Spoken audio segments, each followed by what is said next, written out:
Every man dreams of becoming a master of martial arts and dedicating his life to justice. The eagle spreads its wings in the sky, embodying the free fate of a hero.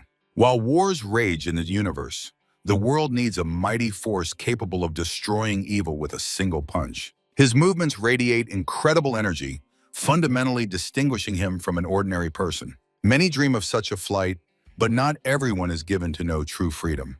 Against the backdrop of a fiery blaze, a strong hand raises a heavy hammer above the anvil, creating a steel masterpiece. Over the city, at the foot of the mountains, a clear morning blooms, coloring the sky in gentle golden hues.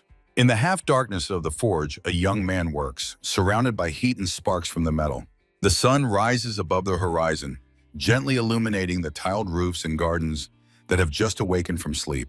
On a quiet street, two boys play as mighty warriors. That is why the blacksmith works fiercely in the whirl of smoke, where something unusual and full of mysterious power is born. Children fight with sticks, dreaming of turning the game into real life. On the veranda during a conversation, a young blacksmith and an elder met, examining new acupuncture needles on the table. The youth respectfully raises the instruments, suppressing the tremor before the exam. From nervousness, the boy's foot slides on the floor, almost breaking the solemnity of this extremely important moment for him. "I have finally finished working on these needles especially for you," the youth said under the watchful gaze of the master. Before him stood the great Jin, the legendary doctor of the district. Against the backdrop of endless stars, a hand grips a needle, the sound of which can transform a dreamy boy into a true hero. The master carefully examines every detail of the needles, into which the blacksmith has put his soul. The doctor squints. The thin needle in his fingers suddenly glowed, as if filled with hidden magical energy of the metal. The elder asks about knowledge in medicine, and the youth answers confidently. The youth's heart froze with amazement. The wise elder offered him to become an apprentice and grasp the secrets of healing. Looking at the butterflies in the sky, Mujin felt how his fate had changed. Just a few months ago, the doctor's morning passed in deep peace and silence, when the city was only beginning to fill with the sounds of the day. The sun promises a day full of concerns for the health of people and herbs. You rewrite ancient scrolls at night to grasp the wisdom of the ancestors until dawn, without closing your eyes. The boy tidies up the yard and brings healing powders to the teacher. Against the background of instruments, a confident hand takes a new needle, preparing for a complex and delicate healing procedure. The young doctor precisely determines the points for future injections on the model. Over the city, the sunny morning returns, the beginning of a new stage in the life of a future great master. The doctor touches the child's shoulder with a needle, and he quietly groans. In the hospital, the wise physician examines the patient, who assures his mother with a smile that the needles do not hurt at all. The gray-bearded doctor gives the boy a treat for his brave behavior. The mother and son gratefully bow to the healer, who rests on a bench as they leave the bright hospital hall. The young man watches his father, whose movements resemble a butterfly dance. The elderly master looks at his son, who asks hopefully if he will ever achieve such high mastery. Muzin sets off on the road, promising his father to return with herbs. The young man runs swiftly through the crowd of the sunny city, where the noise of passers-by creates an atmosphere of endless movement. Flying past the market, the boy greets the medicine seller, who smiles and follows all medical advice. The merchant offers the best goods, but Mujin only waves cheerfully. The square buzzes with greetings. Shopkeepers know Mujin and gladly wave back at him. The young man rushes down the busy street, managing to exchange pleasantries with every passerby on his way. Lost in thought, Mujin crashes at full speed into the broad chest of a stranger. Before him stands a formidable warrior in a crimson aura, whose fierce gaze demands an explanation for such audacity. Overcome with horror, the boy begs the enraged giant to forgive him for the accidental carelessness. The giant rages, his eyes blaze with fire, and his voice promises the boy a harsh lesson. The thunder of the blow, Mujin flies to the ground, but even through the pain he continues to dream of the glory of a hero. On a sunny glade stands an old wooden hut, densely covered with soft moss. Beaten Mujin, with a huge bruise on his forehead, looks pitiful under the explosions of incessant loud laughter. Changguok laughs to tears, advising his friend to put in a second eye for perfect symmetry. In Changguok's hut, he arranges a whole performance, masterfully imitating his friend's fright and the giant's fierce threats. Mujin rages, and his relentless friend offers to help him get another black eye. The verbal altercation between the boys fills the walls of the small hut with noise and arguments. Mujin's scream. He complains about a new poke in the eye and demands his friend stop immediately. Now both young men sit humbly against the wall with identical bruises on their faces. In the cozy room, Changguok suddenly suggests to his friend to finally have a snack. He confidently holds a fly agaric, whose spotted cap looks alluring and dangerous. Sitting on the floor, the young man offers the poisonous mushroom to his friend as an unusual dinner. Mujin accuses his friend of mockery, but he says that this rare mushroom costs a lot of money. The young man stops the blow upon hearing about magical visions and the possibility to open doors to the world of special dreams. Changguok breaks off a piece, convincing his friend that it is the key to unexplored possibilities. The herb gatherer promises Mujin the title of king while he dares to swallow a fragment of the gift. Changguok describes a vision of invincible power as the intrigued Mujin attentively absorbs every word. He tells of triumph over 100 warriors, assuring that the poison will not harm the body. Mujin swallows the entire mushroom in one gulp, trusting the promises of his eloquent friend. Changguok screams from such greed, while Mujin waits for a powerful effect. In imagination appears a mighty ruler surrounded by flying blades, where spirit and steel merge in harmony. Mujin's gaze becomes resolute. He believes that thanks to the mushroom, he will become a legendary sword master. Changguok tries to break free, warning of unpredictable consequences. Mujin firmly holds his friend, stating that as a doctor, he fully controls his body. Changguok mumbles that the poison's effect is about to begin, and all that remains is to wait patiently. Mujin's gaze becomes glassy, but he stubbornly repeats the phrase about his experience in medicine. The boy is drooling, and his detached facial expression indicates the onset of a deep drug-induced trance. The image of a friend doubles while Mujin, like a broken toy, repeatedly assures everyone of his expertise. The black sky blooms with fiery butterflies. The young man's consciousness plunges into a realm of hallucinations. Silhouettes of weapons frozen in the air appear against the backdrop of lava. In the fiery whirlwind appears a mighty blacksmith, whose facial features strangely resemble a masculine version of Mujin. The master grips a massive hammer as sparks of metal fly around. The muscular body glistens with sweat, and the eyes reflect the flame of the forge as he forges the sword blade. The master intently watches the steel, while the fire casts deep shadows on his face. His face is covered with sweat from labor, but his eyes blaze with confidence and a clear vision of the future. In the scorching forge, the master tirelessly hammers the sword, occasionally raising his gaze to the sky as if seeking answers to secret questions of fate. The hammer strikes the metal with a roar, but a piece chips off the nearly finished blade, ruining all the work. The blacksmith looks at the fragments with disappointment, recalling a dream about a doctor's life. The fatigue is so strong that reality blurs. The damaged sword breaks free from the master's hands and flies into the dark unknown. The master takes up work again. He must forge 5 perfect swords ordered by King Yui himself. He has no right to make a mistake. He believes that this blade will become his greatest creation and glorify his name for ages. Against the backdrop of the night sky, an ancient volcano suddenly awoke, filling everything around with an anxious glow and a premonition of inevitable great changes. 5 legendary swords, forged over 20 years, fly in cosmic heights among the parade of planets. Magical blades hover in space, radiating power to change the course of history. Among the weapons levitates the master himself in an aura of pure energy, holding him in the cold ether.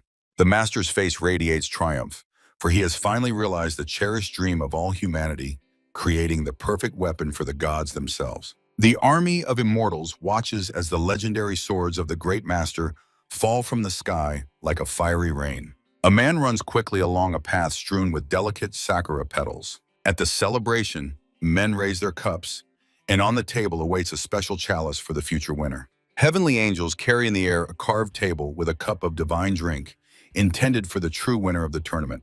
The master levitates in meditation, surrounded by his creations, vibrating with an excess of power. Countless hands raise cups in a single surge of joy.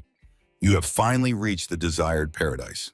A sakura flower spins in the air as a symbol of the fleeting nature of this beautiful moment. A petal sticks to the eye of the angel girl, causing the sacred table in her hands to tilt dangerously, disrupting perfect balance. The precious cup slips and falls down, threatening to spoil the entire celebration. The master's face is distorted by anger over a senseless mistake that interrupted his peace. The young man regains consciousness on the ground next to the scattered herbs he collected with such great difficulty. The bag is overturned. He looks around confusedly, trying to remember everything. Cold drops of sweat run down his face. Under the roof of the house, a mysterious energy sparkles, foretelling the approach of a great inevitable disaster. The enraged man shouts loudly, threatening the doctor with violence and pouring out all his uncontrollable and terrible rage on him. The angry man turns around and walks away, leaving behind a heavy silence.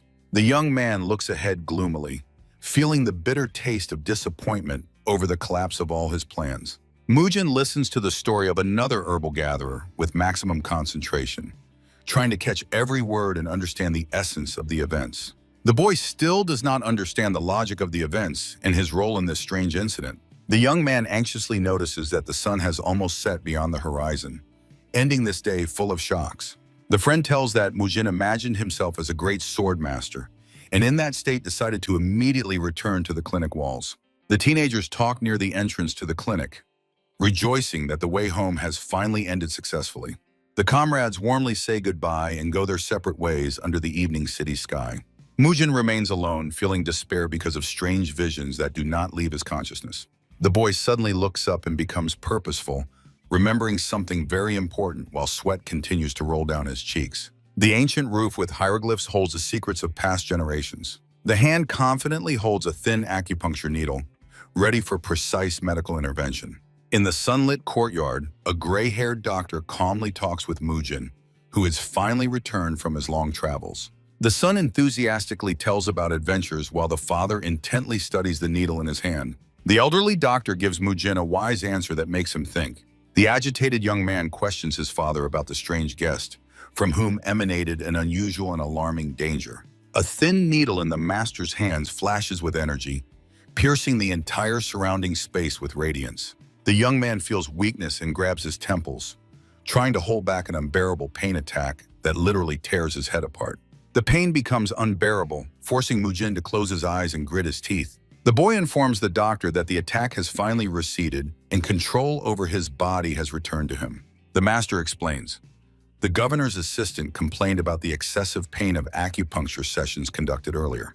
The doctor compares two needles, a new shiny one and an old bent one, demonstrating the difference to his son. Mujin feels sick again. He physically senses powerful flows of unknown energy coming from these ordinary instruments. Despite the fever, the boy tries to speak, although every sound is difficult for him. Mujin barely stands on his feet, his body trembling from heat as he watches the needle in the experienced doctor's hands. The young man sharply intercepts the old man's hand, firmly gripping the fingers with the magical needle.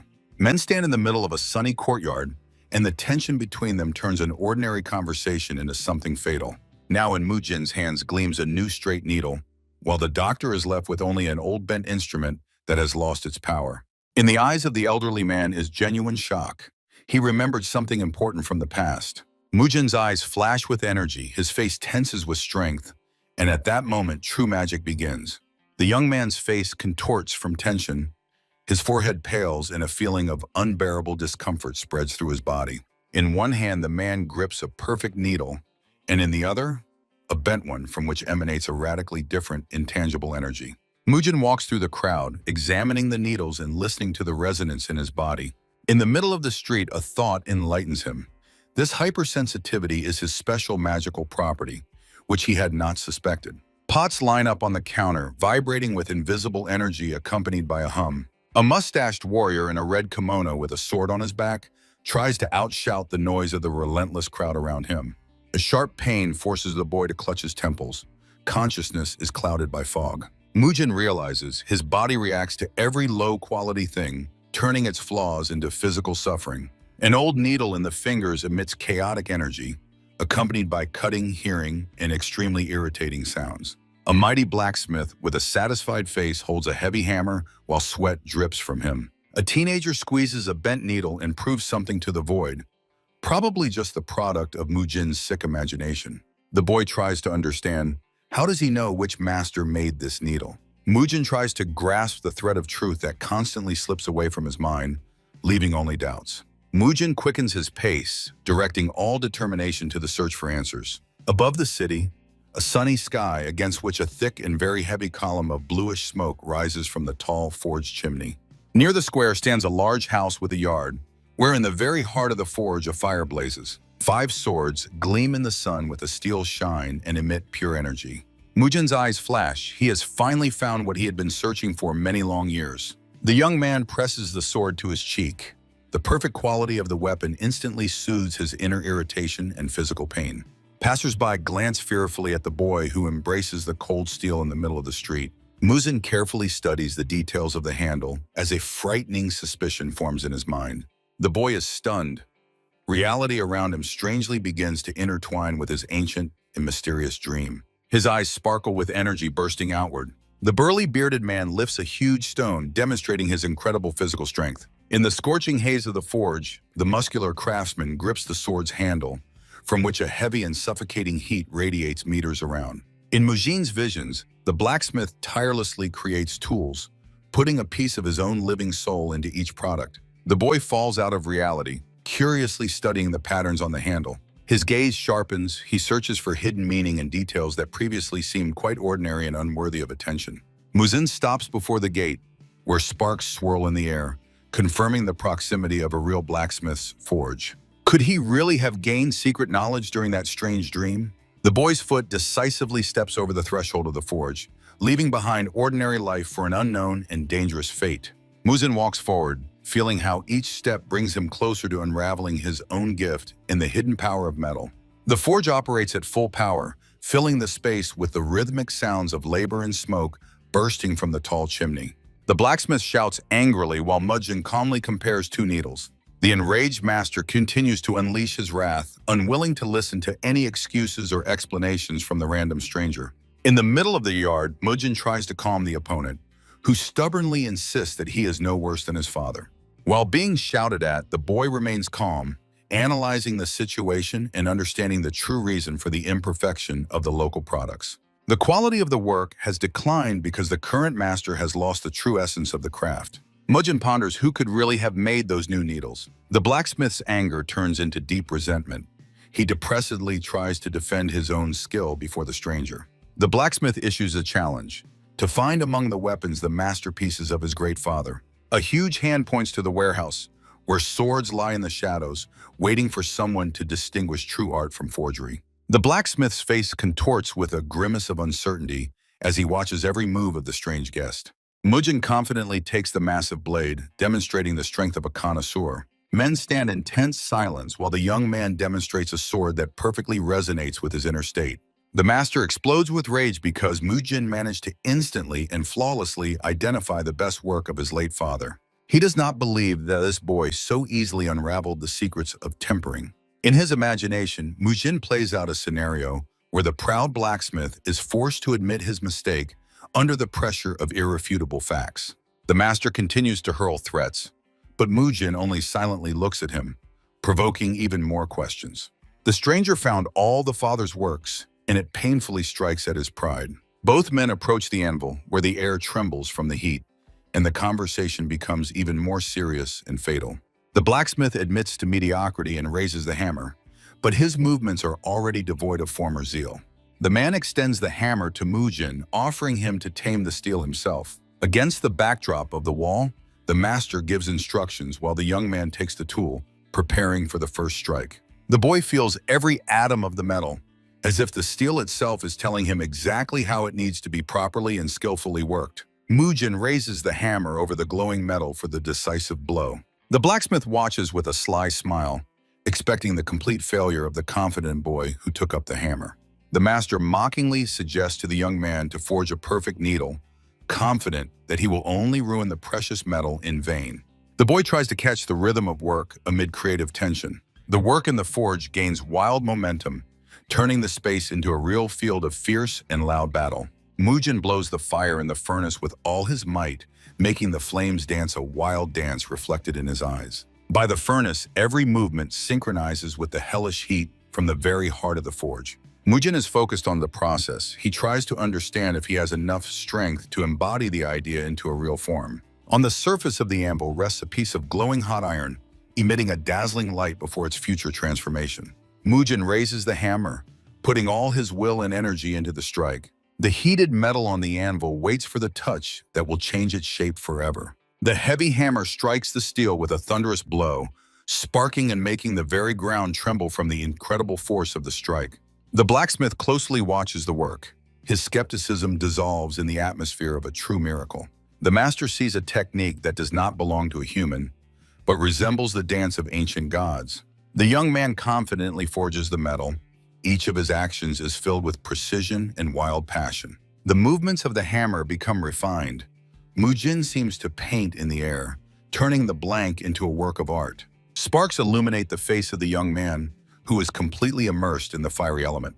Mujin smiles, the metal obeys his will, confirming the power of the strange method. The blacksmith does not understand how an amateur could achieve such a level in minutes. The master sees his own defeat, where he was just about to laugh at the boy's failure. Before him is not just a talented young man, but a true genius whose gift has no limits. Mujin's work sounds like a perfect symphony, where every hammer strike is a pure note.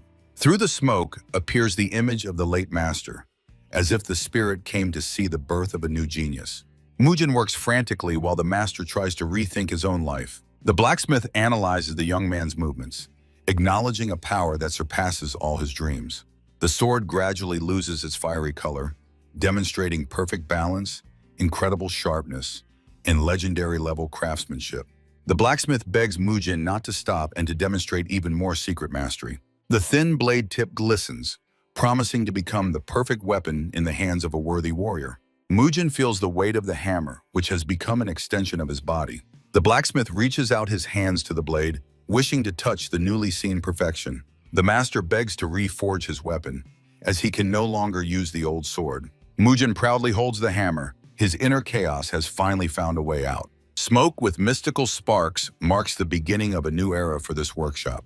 The tip of the perfect needle emits a healing and soothing light against the wall. The needle's tip gently touches the body, bringing instant relief to the patient. The patient shines with happiness, and the witness of the treatment is impressed by the quick result of the procedure. In the queue, they discuss miraculous needles that literally brought people back to life. New visitors spread rumors about tools that perform real miracles. The clinic becomes crowded with people who came for healing and hope. Everyone strives to learn the secret of the doctor whose needles became legendary in a few days. The stern face of a man with a thick beard and piercing gaze appears in the frame. An endless queue of sufferers lines up near the entrance, arriving every minute under the scorching sun. The city panorama shows crowds of people converging to one point from every narrow street. The sun floods the fields and roofs, creating a peaceful picture of a majestic day. Travelers climb the mountain road, enjoying the views and fresh air. A giant statue in the mountains has guarded the peace of this picturesque valley for centuries. Wayfarers walk along the river, hiding from the sun and heading toward their goal.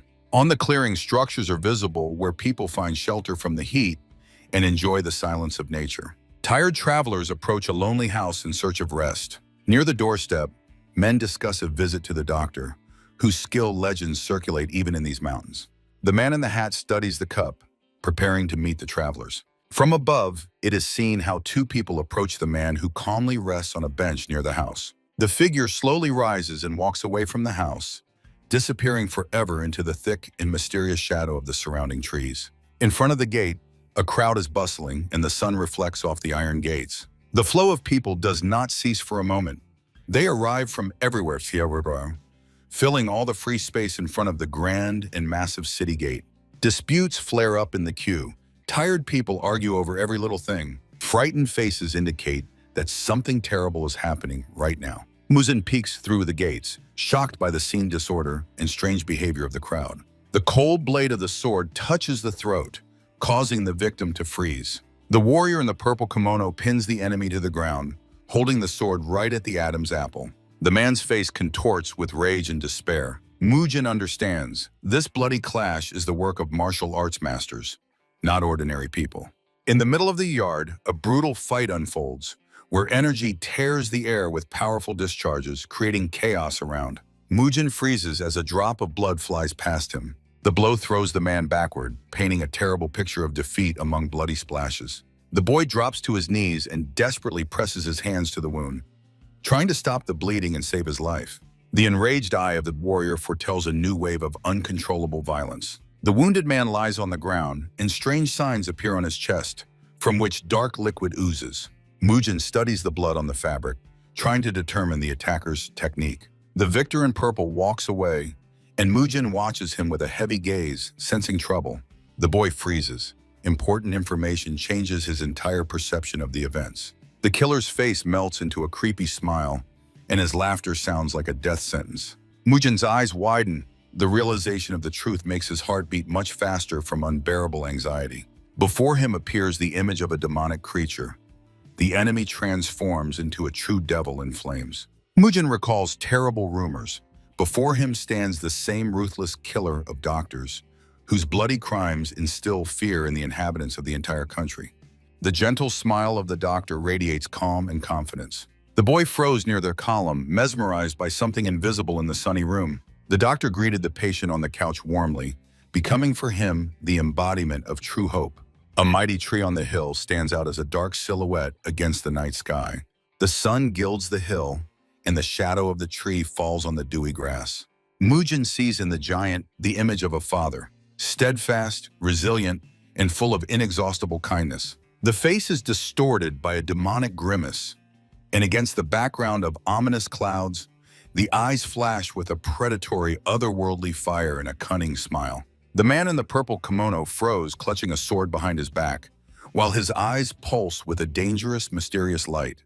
In a whirlwind of energy appears a strong hand, around which bright sparks and sharp acupuncture needles whirl in a wild dance. The strike cuts through the air. The youth flies aside, and bright crimson drops of hot blood fly from his face. The figure of Mujin swiftly flies through the starry sky until a deadly beam of energy mercilessly pierces his chest, leaving a bloody trail. The face is frozen in a silent scream. Energy rays mercilessly pierce the boy's body in a whirlwind of unbearable fear and pain. A creature with a devilish visage rushes through the green glow, piercing the space around with dazzling flashes of destructive power. Against the backdrop of twinkling stars, fingers manipulate needles, creating a real storm of molten metal and light around themselves. Mujin's gaze is sharp as a blade. He is ready for the final battle. A warrior with a massive sword stands still before the entrance. Mujin motionlessly watches the figure in purple, rapidly receding into the distance. The boy falls to his knees in fear before the stranger with hair strictly tied in a bun. A desperate scream. Mujin desperately calls for his father, and his eyes fill with unbearable pain and anxiety. A commanding hand rests on the shoulder, and from this touch, bright energy beams full of power spread against the wall background. The figure with the sword moves away while Mujin, stunned, turns at the sudden strong touch. The man in blue attire radiates calm but absolutely unbreakable confidence. On the cobblestone lies a body, and Mujin emotionally begs the stranger in blue to stop the dangerous swordsman who is walking away. The man in blue respectfully bows his head. A quiet refusal freezes in the air. On the starry sky appears a barely noticeable outline of a figure with a whip, tightly gripping the weapon's handle in his hand. Cold sweat and dilated pupils. Horror from the sudden realization of some terrible and inevitable thought. The young man bows his head before the man whose words fall heavily, like stones into quiet and deep water. A palm in a blue sleeve descends on Mujin's shoulder, giving him support and hope in this difficult moment. Close up, a hand grips Mujin's shoulder, whose pale face expresses unbearable inner disappointment. The majestic hospital building with a high roof towers as a silent witness to the tense conversation under the open sky. The swordsman in purple draws complex passes in the air, releasing turbulent and powerful streams of energy. The heroes' faces distort with fright as they see the incredible power rapidly approaching them. The warrior in purple sees something completely invisible to the ordinary human eye. Frightened eyes freeze on the sword's handle, which ominously glistens under the purple fabric. Fear on Mujin's face changed to joy when he noticed the familiar hand movement of the stranger. A heavy sigh of relief. The situation turned out not to be so bad after all. Mujin shudders, feeling the heavy palm of the man in the purple kimono on his own shoulder. Behind him appears a face with burning eyes, asking the young man a fateful and troubling question. The swordsman studies Mujin intently while he, stammering, tries to find the right words to answer. The man holds the youth in a near-deadly embrace, and the massive sword reminds him of the cost of any mistake. From beneath the folds of fabric gleams the hilt of a warrior with an almost divine destructive power. Mujin looks at the hand in horror, feeling cold sweat flooding his eyes. The warrior's fingers do not release the boy, whose gaze has become completely glassy from unbearable stress. The man in purple smiles tensely, yet his eyes remain cold and piercing. A panorama of the city, a crowd near the hospital watches the events at the main gates with interest. Above the roofs under the clear sky rises thick smoke from the forge's chimney. The warrior in purple stood thoughtfully, frozen in the middle of the yard, completely immersed in thoughts about his own secret plans. The young blacksmith touched his cheek in surprise, while the warrior pointed at him and Mujin, who stood nearby in complete confusion. The silence was broken by the loud laughter of the man in purple, who threw his head back, ignoring the youths. The youths whispered confusedly, not understanding the reason for this strange laughter. The man wiped tears from his eyes and showed a gold coin, posing a provocative question to the boys. The boys froze with raised eyebrows, gazing mesmerized at the gold that the swordsman offered them in his wide palm. On a pink background, a heavy ingot of pure gold sparkled, playing with sunlit reflections. The blacksmith took the precious metal, while the warrior carefully watched their reaction. The man's gaze became sharp, as if he was trying to look into the very soul of the young craftsman. They discussed the deadlines for completing the order, while the swordsman watched every gesture and word of the young craftsman with distrust. Mujin excitedly promised to complete everything on time, not taking his eyes off the shining ingot. Mujin tightly gripped the gold, focused only on a perfect result. The blacksmith confirms the words of his friend, and the satisfied young man already feels the weight of the future task. All three agree on the final details of the deal in the middle of the courtyard, while the gold in Mujin's hands becomes the guarantee of their success. The swordsman sharply raises his hand, and the air around instantly becomes heavy and cold. The man reveals the sword's hilt in the shadows, reminding the boys of his true identity. The boy instantly turned pale, recalling the danger and unpredictability of the man with whom they had just made this risky deal. The blacksmith gets to work, and the warrior sits on a chair, preparing to wait patiently. A skeptical smile on the warrior's face reveals deep doubts about the young master's abilities. A column of smoke rose above the city. Work on the needles has finally begun. Flames burst from the chimney, and the space fills with energy from the frantic work at the anvil. The glowing coal crackles as it flies into the furnace, fanning the heat to an incredible temperature needed to melt the steel. Mujin works the bellows under the watchful eye of the man in purple robes. The swordsman imagines perfect needles, pondering the complexity of this jewelry-making process. Sweating profusely, half-naked Mujin relentlessly strikes the iron with a hammer, which the blacksmith confidently holds with massive tongs. The warrior crossed his arms on his chest, scrutinizing every blow to the metal. The swordsman's face changed.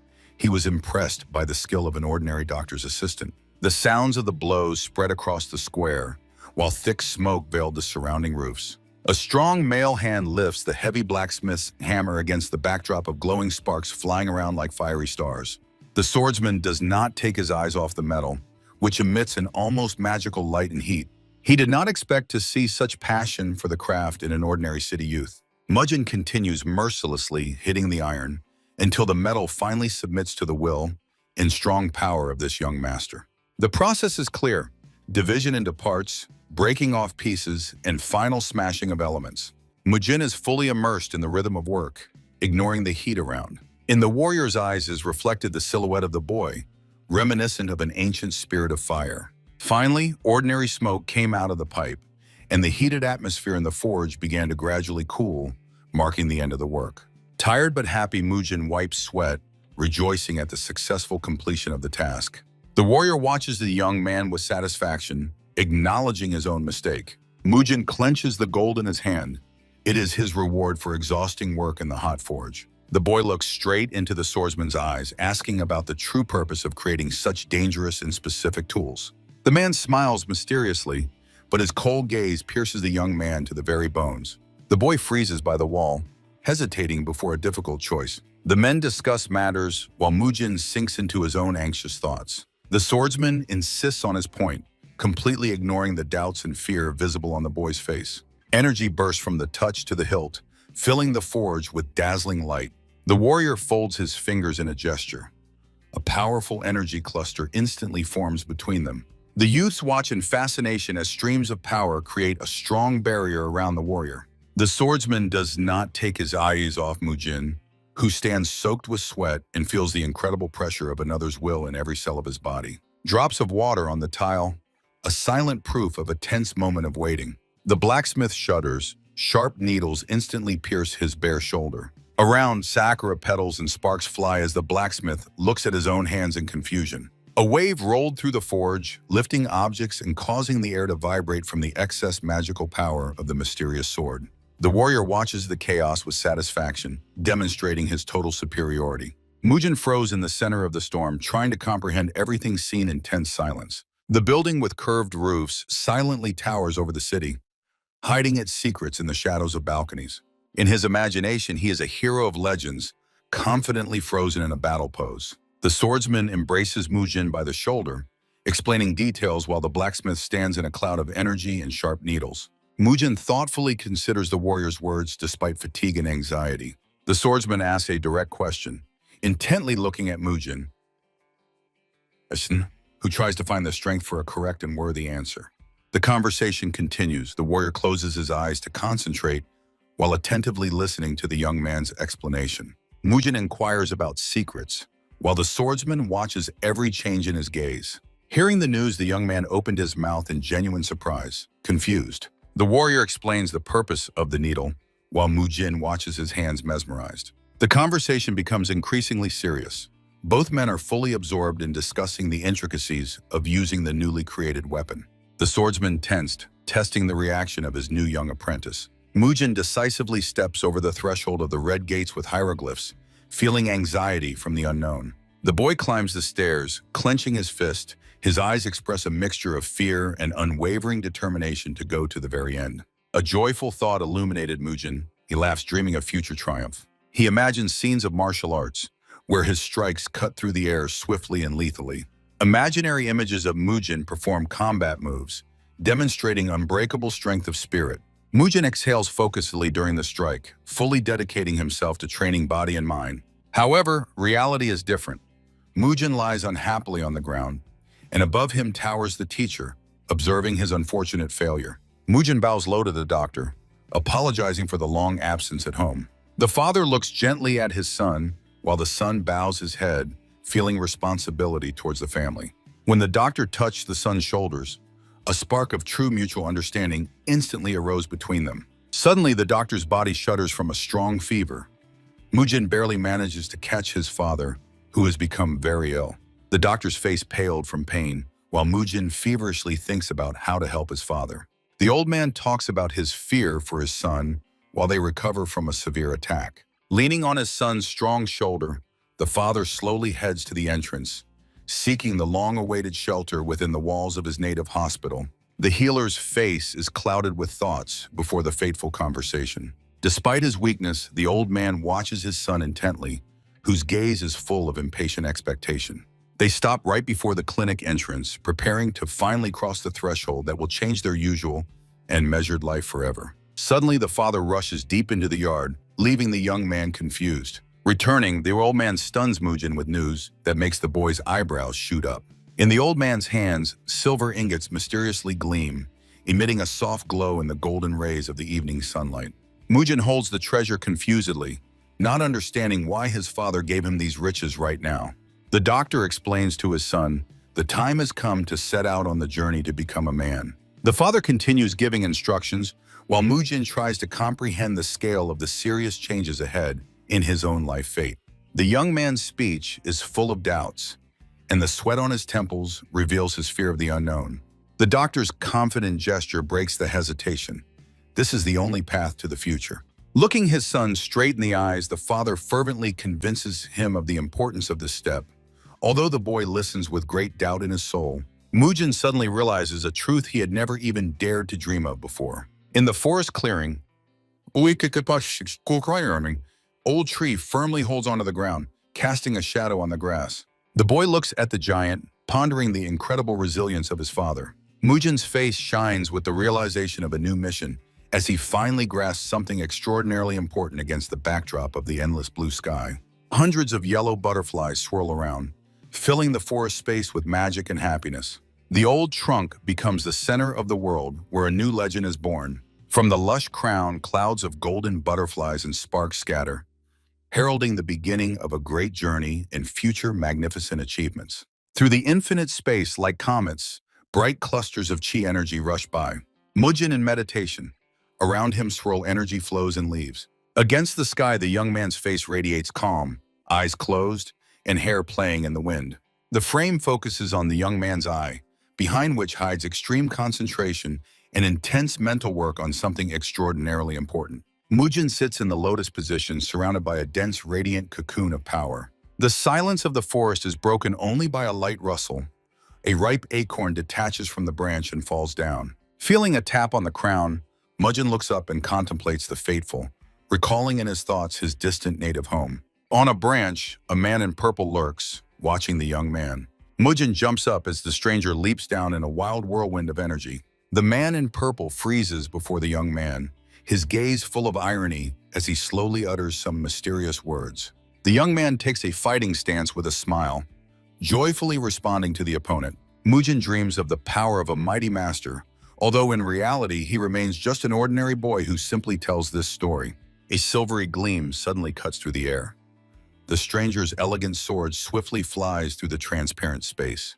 The weapon unexpectedly ends up in the hands of the young man, who stunnedly examines the perfect and cold steel of the blade. A huge log falls from above like heavenly punishment, darkening the sun and making the air tremble from incredible weight. The master skillfully catches the tree and takes a stance, challenging the boy to a fight.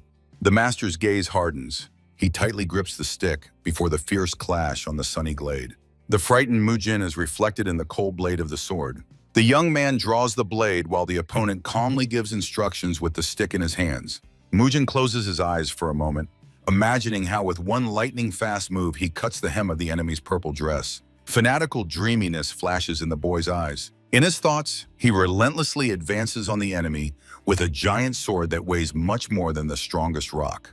The stranger whistles carefreely, demonstrating complete indifference to the boy's actions. The master blows ironically on his index finger, showing surprise at the youth's audacity. The man's boot firmly presses into the thick grass, and from this movement, a powerful wave of pure energy spreads through the ground. Mujin's face tenses. He lunges forward. The boy strikes desperately, but the master easily deflects the attack with his stick. An energy flash at the point of contact between the blade and the wood captures the moment of highest confrontation in this clearing. The angry youth presses with all his might, yet the simple stick seems unbreakable to him. Mujin's eyes widen from complete confusion and sudden realization of his own powerlessness. The master holds the stick above himself, protecting his head from the sword's futile blows. The boy rushes like a blurred shadow, shouting from the colossal tension of all his muscles. Powerful pillars of energy rise around Mujin, and his face shows the use of supernatural power. A close-up shows the boy's dilated pupils at the moment of utmost exhaustion of all internal resources. A steadfast warrior amid the storm, while Mujin's sword flies past. Mujin tumbles headlong through blue streams, and his confused scream is lost in the roar of the energy storm. Far in the mountains above the forest, thick smoke rises and remnants of battle spells scatter into the sky. The body cannot withstand the tension. Trembling hands press into the grass, and the boy is mercilessly nauseated from the strong shock. The youth kneels while the master calmly observes his weakness. Mujin begins to cry loudly, pouring out pain and disappointment from defeat. The master laughs cheerfully against the sky. He is sincerely pleased with the lesson. The youth stands by the blade, feeling disappointment over the complete failure of the plan. A ringing strike of the stick on the crown makes the boy's head jerk in pain. The master points the stick at the sky, trying to explain a truth incomprehensible to the student. Mujin fearfully raises his sword against an ordinary stick, relentlessly moving toward him. Sweat pours down the youth like hail. He breathes heavily, searching for a way out of the losing fight. Two figures froze. Mujin in a fighting stance against the master with an old stick, which in his hands seems like a formidable weapon. A spark of concentration flares in the boy's eyes. He is gathering strength for the final attempt. The warrior's foot stamps into the ground. The air trembles from a powerful explosion of force. Mujin leaps with a sword, but the enemy again raises the stick for defense. The sword whistles as it strikes the tree. The master watches the force of the blow tensely. Mujin laughs, for he has finally understood the essence of the cunning art. Among the lilac waves, the man in purple slowly walks away, looking extraordinarily majestic and calm. Mujin freezes. A strange energy of true insight flashes in the area of his third eye. The exhausted youth falls face down into the grass. His sword lies aside and remnants of magic swirl around. Turning onto his back, the boy looks at the sky, holding his head and pondering fate. The boy sits on the grass next to the sword, while the teacher crouches down to talk about future trials and duty. The youth receives another blow to the head with the stick, causing him to flinch and listen to the mentor. Mujin analyzes the lesson learned and against the backdrop of the high sky. His gaze is filled with deep reflections on his own strength. The boy listens to the master's explanation, who is actively waving a stick. Exhausted Mujin leans his hands on his knees, struggling to catch his breath. The master strokes his beard contentedly and laughs, pleased with the student's progress. Mujin's body trembles from powerful energy discharges that temper his spirit. In an imaginary scene against the sky, Mujin receives a didactic blow from a stick, symbolizing the strictness and inevitability of his training. Both warriors simultaneously turn toward a suspicious noise from the forest thicket. Through the branches advances a mysterious figure whose outlines resemble an exhausted person in tattered clothes. Only legs and torn clothes are visible as the heroes watch the unexpected guest warily. A tanned young man in gray-brown robes with carelessly tied hair appears in the clearing. Close-up of the traveler's belt. 3 bizarre knots attract the attention of both heroes with their strange and unusual shape. Mujin and the master carefully examine the guest, trying to understand his intentions and origin. A tanned boy folds his hands in greeting and begins the story. 3 heroes walk through a glade. The young man actively tells his story, while Mujin and the teacher listen carefully to every word. The guide's face becomes upset. He bows his head, recalling the terrible events that forever changed the life of his native settlement. A tragedy appears before the eyes. A wall of fire, fresh graves, and men carrying the bodies of the dead on wooden stretchers through the smoke. A large procession of people with belongings slowly walks along the road, escaping from an unknown danger. The young man's face is full of sorrow. He looks into the void, continuing his mournful story. The boy recalls the doctor of his settlement, whose image helps to recreate the details of those terrible events. The young man sincerely thanks his companions for their help, bowing against the backdrop of majestic and sharp mountain peaks. The heroes are revealed, a view of lakes and settlements spread out on picturesque hills ahead. The travelers examine the buildings, preparing for what awaits them inside. A gray-haired man warmly welcomes the travelers and invites them to enter the premises. The heroes enter the house behind the boy, who has finally led them to their destination. On the floor lies a boy whose body is covered with blisters. The fever mercilessly burns the child. Mujin searches for a pulse in the teenager under the tense gazes of everyone present in the room. The young man raises his palm in cold sweat. He feels how the disease relentlessly takes life from the child. In Mujin's imagination, the elements collide, the icy moisture of the illness and the destructive fire of the fever. Mujin thoughtfully reflects on the nature of this disease. The man talks about the child's symptoms while Mujin sits by the sick boy on his knees, analyzing the patient's condition and his exhausted body. Mujin bows his head, feeling the weight of responsibility under the watchful gaze of his mentor, who silently awaits his professional decision. The master's face expresses fear. He understands that this disease is extremely dangerous for everyone present in this cramped and stuffy room. Mujin turns to the teacher with a question. His gaze reveals extreme concentration on saving the teenager. All the characters have gathered around the bed, trying together to determine the diagnosis during a tense conversation. The master in purple sinks into thought, rubbing his chin and analyzing the complex medical situation. Mujin's face shows confusion from what he has heard. Sweat rolls down his forehead as he tries to compose himself. The young man decisively opens his backpack near the patient, while others silently watch his preparations. In the light of the wooden building, a thin acupuncture needle glistens, its tip emitting a magical glow. Mujin's hand trembles with excitement as he prepares for the procedure, trying to control his feelings. The master in purple points to the necessary spot on the boy's leg, giving the student extremely important and precise advice. The mentor's hand begins to emit powerful energy, helping Mujin in his complex and responsible work. Mujin's eyes widen with a surprise and concentration at the same time. He feels the support of the master's power. In Mujin's visions, the sick teenager is now surrounded by protective energies glowing against the darkness. The imaginary Mujin leans over the child with the needle, surrounded by clusters of power that help him heal. A spasm runs across the boy's face, and a burst of powerful red energy occurs in the area of his forehead. The hero's hands work on the patient's leg, while an important dialogue about the course of treatment continues between them. Mujin carefully inserts the needle into the flesh.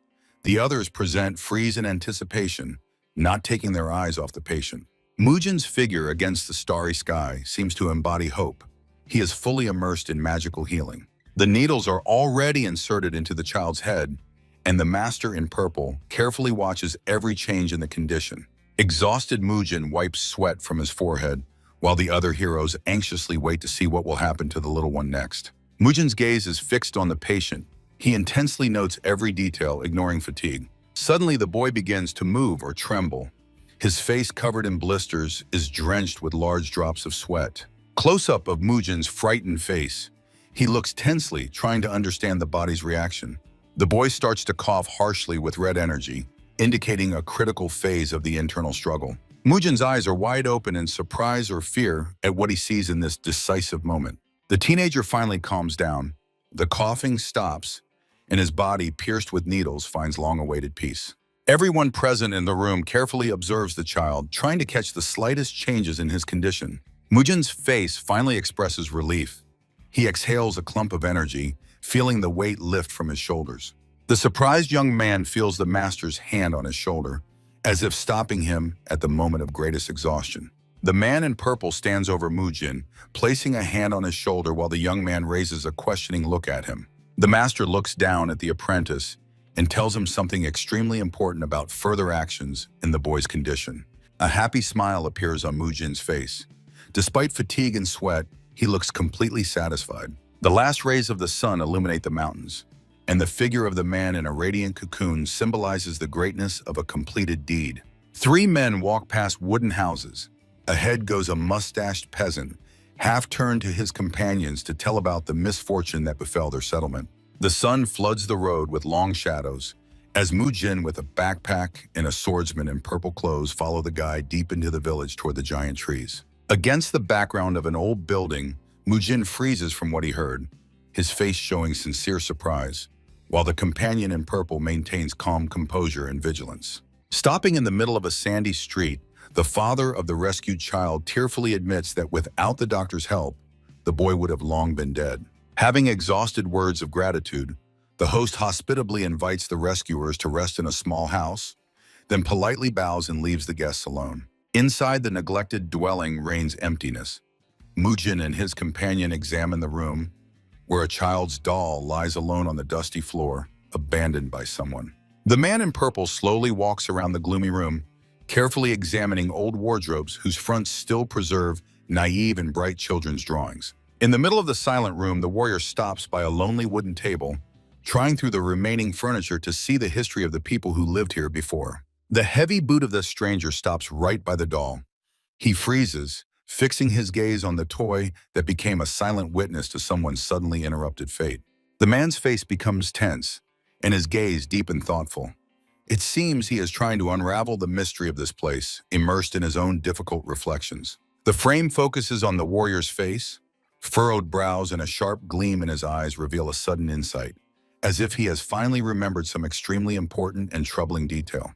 While Mujin intently checks the contents of his backpack, the man picks up a doll from the floor and studies it carefully, holding it over the table like a key piece of evidence in the case. Frowning, the swordsman sharply shifts his gaze to the doctor and sternly replies to him, not letting go of the found toy with his strong, weapon-hardened hands. Mujin helplessly shrugs and shakes his head, unable to agree with the companion's arguments, who has already come close for a serious, intense conversation. On a small round table appears a modest dinner. Fragrant shashlik, chicken, and fresh salad await the tired travelers, promising a brief respite.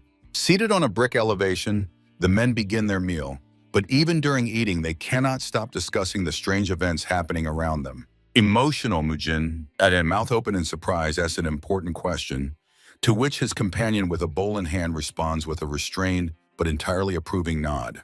The man's confident hand tilts the pitcher, filling the bowl with warm milk, which Mujin is already reaching for impatiently, eager to quench his thirst after the long journey. Holding the drink in his hands, The young doctor, with genuine curiosity in his eyes, again addresses the senior comrade, trying to learn the truth about this strange settlement. The warrior's silhouette fills the space. He continues the conversation without taking his eyes off the doll he placed on the table, as if it is also a full participant in their secret dialogue. Against the window background, Mujin's face suddenly changes. He freezes with the bowl in his hands, asking another question that now seems critically important to him. Suddenly, the boy sharply turns his head towards the darkness beyond the glass. His hearing caught a strange, foreign sound that disturbed the silence of the abandoned wooden house. From the street, one can see how the frightened Mujin presses against the window, anxiously peering into the night darkness, where something suspicious and extremely dangerous was just heard. The evening twilight rapidly envelops the settlement. Heavy clouds cover the sky, evoking a sense of inevitable trouble lurking between the silent wooden walls. Against the backdrop of distant mountains unfolds a panorama of the village, with its twisted water bodies and sandy spits, which in the last rays of the day look cold and alienated. Mujin froze in a thoughtful pose against the window, completely immersed in his own thoughts and trying to unravel the mystery hidden in the walls of this house. Before the boy's eyes again appears the image of a sick child. He feverishly analyzes every symptom, striving to understand the nature of the ailment he had to treat. In the semi-darkness of the room, the man in purple and Mujin sit directly on the floor, having a quiet and focused conversation about things that trouble them. The evening sun breaks through the window, illuminating Mujin's wide eyes from shock, who just heard from his companion an extremely unexpected or even dangerous news. The warrior sits with his back to us, not taking his eyes off the abandoned doll on the table, while his voice continues slowly unraveling the thread of a gloomy and ancient story. The camera focuses on the wooden table where a doll girl sits with her head bowed, looking incredibly lonely in this silent, neglected room. Sitting on the bed opposite his companion, Mujin attentively listens to the tragic confession of the man in purple about the very disaster that once tore his family to pieces. Suddenly, the warrior strangely brightened up. He squeezes the bowl with a crooked smile on his lips, making Mujin even more focused, feeling the hidden pain in this laughter. Wide-open doors let in beams of light onto scattered clothes and a doll. Everything around testifies that the inhabitants fled here in haste, gripped by panic. In the glow of a bright morning, a figure with long hair appears on the threshold, decisively turns around and walks away from the house where only memories and junk remain. Against the backdrop of the sunset, a man surprisingly resembling our hero, but with longer hair, approaches a massive gate that serves as the entrance to a mysterious town. The pink-purple sky highlights the silhouette of a wooden post, on which a paper lantern quietly swings, decorated with mysterious hieroglyphs calling travelers. A handsome foreigner confronts a disgusting old man. This thin man with warts and a rat-like bite looks extremely repulsive in his dirty gray attire. The young warrior's face is covered with drops of sweat, and his gaze reveals extreme concentration. It seems before us is the same man in purple, but in his youth. A scene unfolds near the house. A grotesque mustachioed man brazenly hangs on a crate, while a young boy in purple kneels before him in a sign of submission or pleading. On a golden background, the face of a toy girl appears again. Her gloomy look intensifies the bitterness of the story about irreversible losses that happened in this house. The warrior confesses that his wife and daughter died not because of poverty, but due to the absence of a doctor and healing herbs, while Mujin silently shares this heavy burden of truth. With a painful smile on his face, the man explains that it was this personal tragedy that once forced him to abandon the path of a warrior and dedicate his life to the art of healing. Sitting by the wooden wall, he sadly adds that over many years of wandering, the images of his dearest people have almost faded from his memory, leaving only emptiness in his heart. Mujin thoughtfully looks out the window while his companion wipes his face with his hand, unable to look away from the doll that reminds him of everything he once lost. Through the window from the street, the figure of Mujin is visible, gazing into the distance, in the silhouette of a man in purple, who stands motionless in the depths of the empty room. The morning fog slowly rises over the settlement, enveloping the mountains in bodies of water with a ghostly haze while the sun is just beginning to illuminate the sandy hills. The man in purple decisively declares his intention to personally inspect every corner of the village to find at least some clue that explains the strange behavior of the inhabitants. Villagers have gathered on the street near the house. The warrior orders Mujin not to waste time, to which the boy confidently nods, promising that everything will definitely be under control. The morning silence is suddenly interrupted by a sharp sound. Against the backdrop of trees appears a pig's snout, and loud grunting makes the heroes instantly shudder from surprise. Under the open sky, a huge enclosure has spread out, where dozens of pigs are crowding, and Mudgeon, together with his companions, stand frozen near the fence, tensely watching the animals. Mudgeon bends low over the stone well, gazing into the dark gray, almost steel-smooth surface of the water, trying to find at least some hint in this depth. In the semi-darkness of the basement, cluttered with sacks and vats, Mudgeon crouches near the find. He intently studies the object in his hand under the watchful gaze of an old villager. Passing by a gloomy wooden building, Mudgeon abruptly stops and asks his companions if the old Zhong lived here, who was the first to fall ill from the unknown disease. The companions confirm the doctor's suspicion. This lonely homestead on the outskirts really belongs to the first victim of the epidemic, which only heightens the anxiety hanging in the heavy air. Two contours arise in consciousness, cold blue and fiery orange. Someone reflects on the nature of ailments. Some chill the body to the bone, others burn it from within. Before the eyes appears a sinister red cluster of energy with metastasis tentacles. This is the deadly chi, born in stench and darkness, yet it is found neither in the well nor in the barn.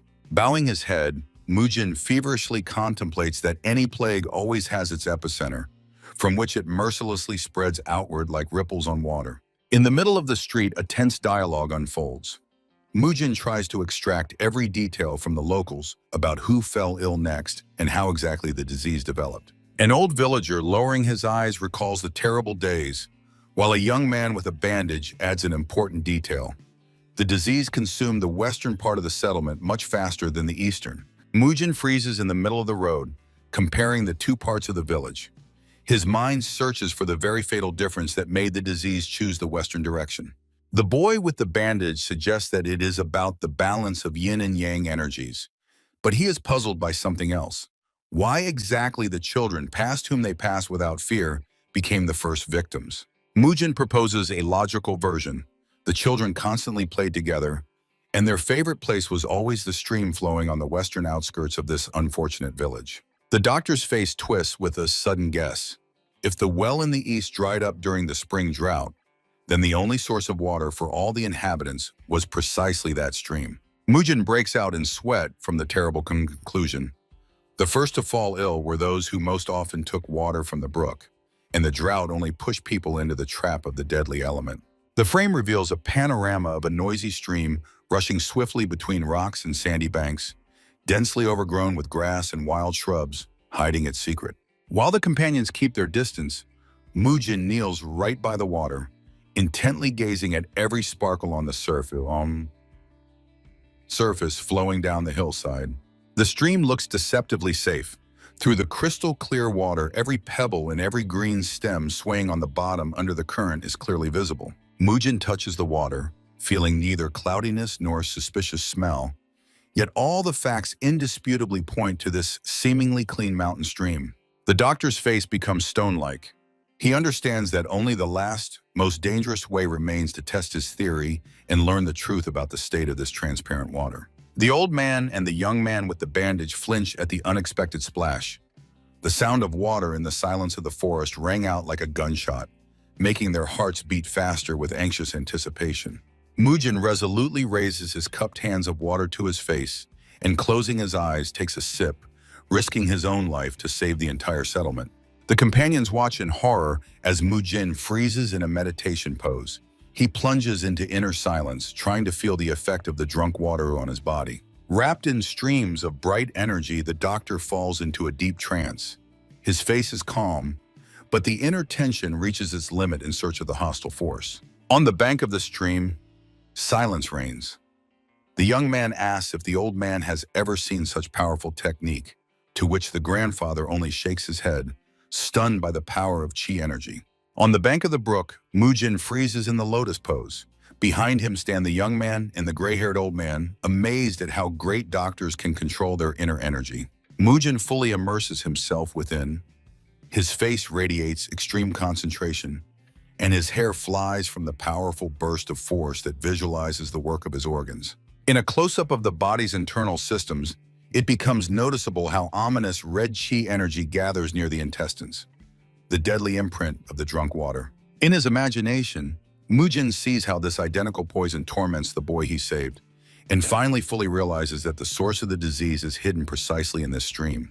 Mujin's gaze sharpens, pulsating streams of light radiate from his pupils. This is the moment of true enlightenment, when the doctor solves the mystery of the epidemic's origin. The young man and the grandfather watch tensely every breath of Mujin, shuddering at the realization of the terrible truth he has just uncovered in his trance. Sharply turning to his companions, Mujin authoritatively points forward with his hand. He shouts an order to immediately gather and move deeper into the forest, following the flow of the treacherous water. Above the majestic mountains, a clear, cloudless sky spread out, but below, just above the tops of the dense forest, a ghostly and anxious fog begins to thicken. A bright haze slowly descends on the forest thickets, hiding the foot of the cliffs and creating a sense of an invisible obstacle lurking for the brave in the mountain lowland. The trio of heroes advances along the hill, where the stream's bank becomes increasingly steep, and every step demands incredible vigilance and physical effort from the travelers. The stream suddenly widens, turning into a turbulent river. The men, helping each other, carefully jump over slippery stones, trying not to fall into the water. Pushing through the forest, Mujin feels the air becoming thick and heavy. Every breath comes with pain, as if nature itself resists their progress. Following the healer, his tired companions barely keep up. The old father and the young man breathe heavily, feeling their strength gradually leaving them in this suffocating forest. Mujin releases a wave of bright energy around him, like an invisible radar. His eyes intently scan the space, trying to detect the epicenter of the invisible strike. Stopping on a narrow path, Mujin asks his comrades about their condition. They grimly confirm that they also feel the oppressive influence of something alien and evil. The group continues their way through the thickets along the flow. Mujin confidently states that they are very close to the goal, despite the unbearable tension prevailing around. The road leads them deeper into the forest, where a dead silence has frozen between the trees, and the figures of the men seem small and vulnerable against the backdrop of giant trunks and stones. Suddenly, the air is colored in a poisonous purple hue. It becomes so dense that the travelers are forced to stop, stunned by this abnormal chi force. Mujin, dripping with sweat, tightly pinches his nose with his hand. The stench of rot hits his face, and the sight of dying trees suggests that the source of the disease is somewhere very close. Before them unfolds a terrifying scene, a wide clearing, completely enveloped in a purple fog that slowly devours the forest like a living and ravenous creature. Trying not to breathe the poison, the heroes crouch and slowly advance deeper into the foggy clearing, leaving behind the relatively safe zone of tall forest trees. Mujin's face distorts with rage and disgust. He feels every cell in his body protesting against being in this epicenter of deadly stench. Suddenly, before them opens the maw of a dark cave, from which powerful clouds of purple energy burst forth, carrying with them the spirit of decay and an ancient curse. Mujin and his companions approach the very entrance of the grotto, covering their faces with the edges of their clothing. Purple steam seeps directly from beneath the earth, which literally melts under their feet. The ground becomes unstable, turning into a swamp that sinks beneath their boots. Mujin barely keeps his balance, surrounding himself with the protective glow of a bright white discharge. Amid the purple haze, Mujin and his comrades struggle for every step, trying to withstand the chaotic bursts of energy that try to knock them down. With an enraged face and burning eyes, Mujin makes the final discovery. Beneath this poisoned earth is buried something terrible, which has become the source of all the trouble. Sunlight barely penetrates through narrow windows, highlighting from the darkness shelves with dried roots and clay pots. This is a place where the life of herbs meets death. On the table among rags, seeds, and crushed fruits are scattered, and nearby stands a marble mortar that holds a thick aroma of medicine, so unusual for the suffocating streets. Mujin freezes in the middle of the storeroom with open doors. In one hand, he grips the mortar, and with the other carefully lifts the find, looking at it with utmost attention. The young man's gaze slides upward to the ceiling, where linen bags with herbs are hung. His face brightens with satisfaction, for each found plant is a step towards salvation. Dark pink bundles swaying under the roof conceal a mysterious power. Here the death of plants becomes the key to life, capable of healing the most severe ailment. Mudson tightly grips the wooden handle like a spear. His muscles are tense, and sweat runs down his face as heavy chunks of dirt rise around from the fierce labor. Instead of living earth beneath his feet lies a purple slime that emits a nauseating stench of decay. This place is soaked only with pain and inevitable suffering.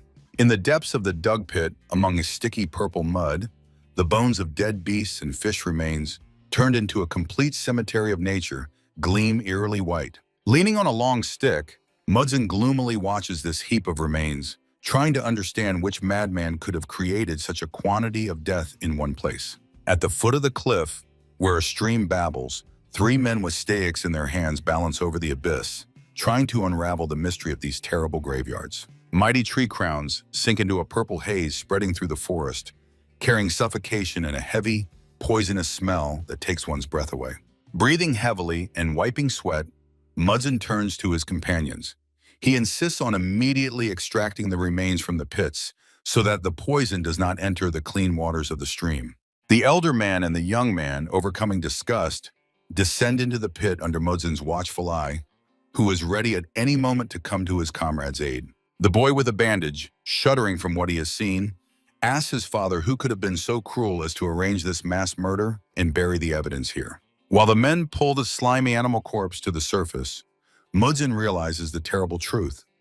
Even a drop of this corpse poison carries a deadly danger. Before the eyes appears the image of a skull wrapped in violet flame, where instead of eyes burns rage. The master of death knew that this poison acts slowly, but inevitably. The settlement where Mudson came to save the child now looks ominous. The mountain in the background seems washed with blood, and the riverbanks are covered with a crimson, anxious fog. Standing over the pit, the young man realizes that the appearance of these dead strangely coincided in time with the moment when the last drop of water in the village well suddenly dried up. Mudson's figure shudders with anger amid the violet smoke. He understands that this is not just misfortune, but a planned and cold-blooded extermination of all living things. Soiled with mud and exhausted from work, the villagers freeze at the bottom of the pit, catching every word of Mudson, whose voice now sounds more serious and threatening than ever. Suddenly, Mudson sharply turns, tensing every nerve. Amid the forest silence, a suspicious crack of a branch sounded, making his heart beat faster from danger. Three men froze in amazement, looking toward the thickets, where from the slowly appears the figure of a stranger, from whom only one confident leg is visible so far. Before them stands a stout man in a pink robe and a strange hat. In his hands glints a sharp knife, and behind his back swings a mysterious basket. The fat man's face distorts with rage. He tears off a handkerchief and shouts, cursing the uninvited guest for destroying his months-long bloody work. The heroes' bodies tremble with a terrible suspicion. Could it be that the one who was supposed to give healing and hope turned out to be a real executioner and the source of all this death? Mudson's gaze becomes icy and his eyebrows angrily knit over the bridge of his nose.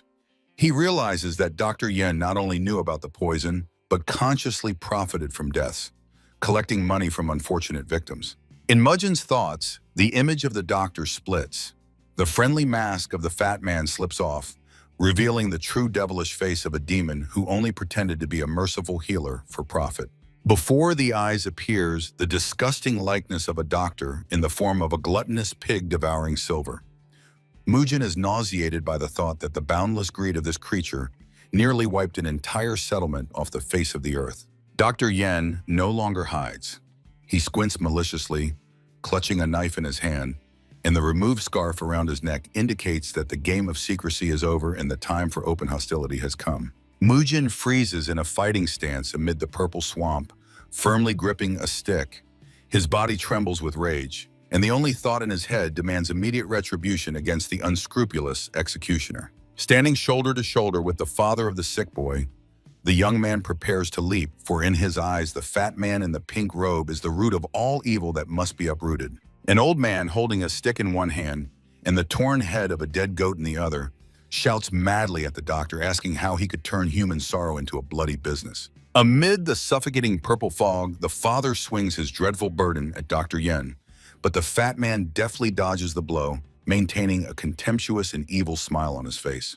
The doctor squints disdainfully and hisses through his teeth that he always considered himself a good man who simply wanted to get his deserved share of gold at the end of this long game with death. The old peasant's face contorts with uncontrollable anger. He cannot believe his own ears, asking again about which doku this monster dares to speak while people are dying around. The old man rages, his gaze burning with fire, and a cry of despair bursts from his mouth. He reminds the killer of every lost life that he exchanged for the shine of coins, without a drop of remorse. The enraged doctor finds himself at the epicenter of a powerful whirlwind of energy flying straight at him. From the tension and unexpected force of resistance, drops of fear run down his sweaty face. Chunks of purple mud scatter in all directions under the pressure of incredible force, filling the air with heavy clumps of dirt, symbolizing the beginning of an inevitable and brutal battle. The eyes of the old man glow with inhuman fury. He no longer restrains his despair, turning every word into a battle cry that tears the silence of the poisonous forest in half. The head of a dead goat, launched by the firm hand of the old man, flies over the crown of Dr. Yen, causing him to flinch from the proximity of retribution, which literally breathes down his neck. Dr. Yen smiles defiantly as two burly bandits with axes emerge from the fog. He shouts that the fate of the peasants does not concern him, since they dared to spoil his grand plan. Mujin, together with the young man and the enraged father, stand as an unshakable wall against the enemy. Their faces express readiness to fight to the last breath, despite the numerical superiority of the bandits. The doctor points with his thumb toward the pit of corpses, promising that today, the bodies of Mujin and his friends will replenish this graveyard, because the lives of the poor are not worth a broken penny to him. Yen's face contorts into a devilish grimace. He openly declares that they do not deserve to live, and he will personally throw them into the very mud they so stubbornly shoveled. Amid the purple haze, three brave men grip their sticks tighter, challenging the doctor and his henchmen. Their hearts beat in unison, preparing for a clash where there is no room for fear. Hired killers with cold eyes and heavy weapons step forward, preparing to deal with the old peasant who dared to challenge their master killer. Suddenly something changes. The old man's gaze turns completely black, and his figure radiates such a terrible power that even the air around begins to vibrate from his devastating wrath. The old man's foot strikes the purple earth with such force that waves of pure energy spread from beneath it, raising clouds of dirt and making the ground tremble under the blow. The faces of the bandits instantly pale with fright. They see something that makes their hearts freeze with unexpected horror, which they did not expect to encounter in this village. 4 special knots open on the old man's belt, a sign of belonging to a powerful caste, upon seeing which the mercenaries realize they have gotten involved in a battle with the wrong person. The face of the boy with the headband turns into a mask of extreme concentration. He sternly warns Mujin that their skills will not be enough to protect him during the escape if they get involved in the fight. Mujin freezes, stunned by what he heard. Surprise is read in his frightened eyes when he hears the proposal to defend the settlement side by side with Yu Chun, the same eccentric doctor he knew. An imaginary picture appears before his eyes. Under the canopy of a giant tree, the old master calmly shares wisdom, while the young man trains with a stick, recalling how the generosity of the settlement's inhabitants saved them from hunger, and they never hesitated to beg. On a dark purple background, shrouded in ominous fog, the figure of an elderly warrior radiates a threatening aura. Gripping the stick, he stands unwavering in a combat stance, continuing his fatal, relentless countdown. In the young man's memories, they sit with the old man on the shore of a body of water opposite the settlement, and he makes a vow that when the time comes, they will fight without hesitation to repay the inhabitants for their kindness with their strength and lives. Amid the purple haze, Dr. Yen and his 2 heavily armed henchmen are frozen in the mud, tensely listening to every sound of the old warrior's voice, who continues counting down the last seconds before the bloody massacre begins. The 3 defenders stand shoulder to shoulder against the enemy horde that has already begun its advance. Mujin hears the bandits' threats, promising to leave them no chance of escape if they dare to flee. The elderly guardian's face is covered by his own hand, decisively stretched forward. This gesture, full of hidden power, is accompanied by a strange glow in his eyes, foretelling an inevitable storm.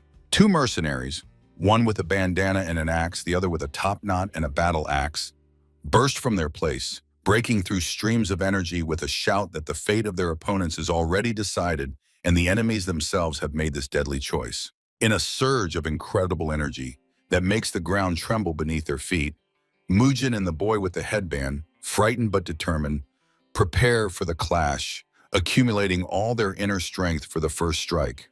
The old warrior, armed only with a stick, soars into the air towards two armed bandits. The space around them explodes with streams of combat energy, turning the battlefield into an arena of a deadly dance. Powerful whirlwinds lift Mujin, tearing him from the ground. He looks down in surprise, feeling strong streams of energy carrying him upward, away from the epicenter of the first clash. While the guardian on the purple mud prepares to meet the enemies, behind him the boy with the headband also rises into the air, engulfed by turbulent streams of energy carrying him higher and higher. Mujin finds himself in the air almost upside down. His hair flutters in the wind, and his eyes, widened in astonishment, look at his comrades begging them to run and save themselves while there is still a chance. On the purple ground, the old warrior freezes in a battle stance, gripping a stick. Two mercenaries surrounded by their own energy vortices fly at him like enraged beasts, and behind them looms the sinister figure of Dr. Yen. The young man with a headband, engulfed in turbulent streams of blue energy, swiftly moves upward. His hands are raised, and his face is frozen in an expression of surprise at his own power and speed, carrying him to the skies. The eyes of two bandits blaze with frenzied fire. They rush forward in a wild rhythm, surrounded by powerful auras, ready to tear apart anyone who stands in their way to loot. The old guardian and the young man with a headband, armed with sticks, fly through the air with battle cries toward the enemies. Their gazes are focused on the opponents, and their bodies tense in anticipation of a deadly strike. Amid the purple fog, Mujin's figure performs a breathtaking somersault in the air. He flies, trying to control himself and orient in this chaos of martial arts. Two settlement defenders with sticks in their hands rush toward two bandits who, with their heavy weapons, fly at them like two deadly meteors, ready for a devastating collision in the air. Mujin, continuing his flight, feels drops of tension running down his sweaty face. He feverishly thinks that if they fight all together, perhaps they will have a chance to win. While flying upside down, Mujin feels the space around him saturate with a new, extraordinarily powerful energy. The expression on his face instantly changes, and his eyebrows furrow angrily over his nose. The face of one of the attackers with a top knot distorts with rage. He rushes through the air, raising a heavy axe above himself, ready to deliver a devastating blow to his victim. Mujin, continuing his movement in the air, witnesses this terrible scene. His gaze becomes extremely intense, capturing every detail of the approaching deadly threat. The moment of truth arrives. The old guardian with a stick clashes in a fierce duel with a bandit in a bandana, while the young man with a headband takes the blow from a mercenary with an axe, beginning a fierce battle for life. Mujin's flight ends with a hard landing.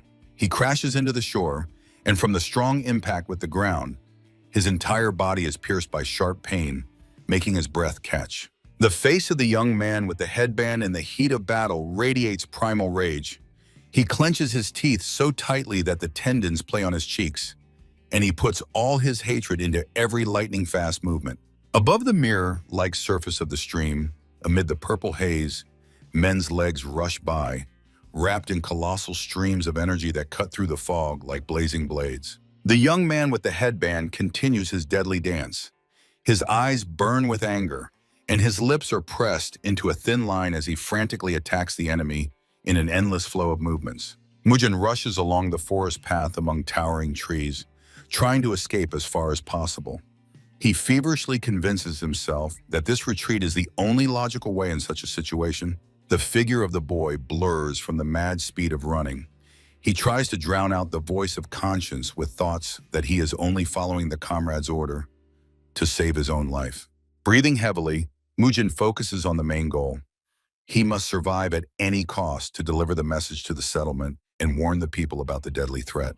A terrifying vision appears before his eyes. The bottom of a pit where, among the corpses of animals, lie the bloodied heads of an old warrior, a young man, and Mujin himself with lifeless, glassy eyes.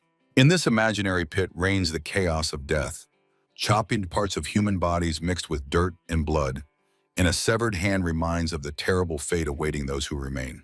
Mujin stops in a sunlit glade to catch his breath. He bitterly thinks about his weakness, for if he were a true master, he would not have had to flee disgracefully. In the darkness of his subconscious, the image of Dr. Yu Chun arises, an eccentric martial arts master whose figure, turned away, radiates calm and unattainable power. Sweat blinds Mujin's eyes as he stands in the middle of the forest. The image of Yu Chun does not give him peace, becoming a symbol of the courage and skill he so lacks now. Against the backdrop of a deep starry sky, the young man sees three: Yu Chun, the old guardian, and the boy with the headband. They stand shoulder to shoulder, looking into infinity, like a true fighting family. Mujin realizes a terrible thing. His friends consciously chose an uneven fight.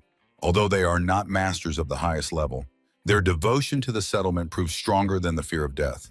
Mujin's lonely figure among the tall trees looks broken. He stands with his head lowered, while the feeling of guilt lies like a heavy stone on his heart, tearing it from the inside. Men's boots touch the purple earth again, where the fog becomes thicker. The legs feel a strange vibration, whether from the trembling of the earth or from a sudden surge of inner energy. Suddenly, Mujin's gaze changes. He sharply turns over his shoulder, his eyebrows furrow angrily, and a warlike fire flashes in his eyes. He no longer intends to run away. The tall crowns of the trees support the cloudless, sunny sky, and strange sounds break through the forest silence, either someone's desperate laughter or dull blows against the trunks. Mujin rushes through the forest thicket like a living projectile. His figure is enveloped by powerful streams of energy that cut through the air around his heated body. The boy's face is maximally focused. Heavy drops of sweat run down his temples, while he looks intently forward, trying to calculate the exact source of the sound. Mujin continues his run, his eyebrows furrowed angrily toward the bridge of his nose, and his eyes express iron concentration on the goal. Sweat blurs his vision, but he does not slow his furious pace. Ahead, a light flickered. The forest was finally ending. At that moment, he remembered how he protected a child from the Ching Chung sect. Then he was beaten, but the pride of the master was stronger than the pain. The boy's body is tense to the limit. Every muscle works ahead of time. He drives away doubts, engraving in his thoughts the only truth. A true warrior never allows himself to think like a coward. If only this path would not end. If the fight had ceased before my arrival. A treacherous thought flashed in Mujin's head as he approached the dangerous clearing. The path widens, visible streams of combat energy swirling around the trunks. The boy understands. If he turns around and runs now, the ghost of this shame will haunt him forever. Towering trees part, revealing the path to the epicenter of the clash.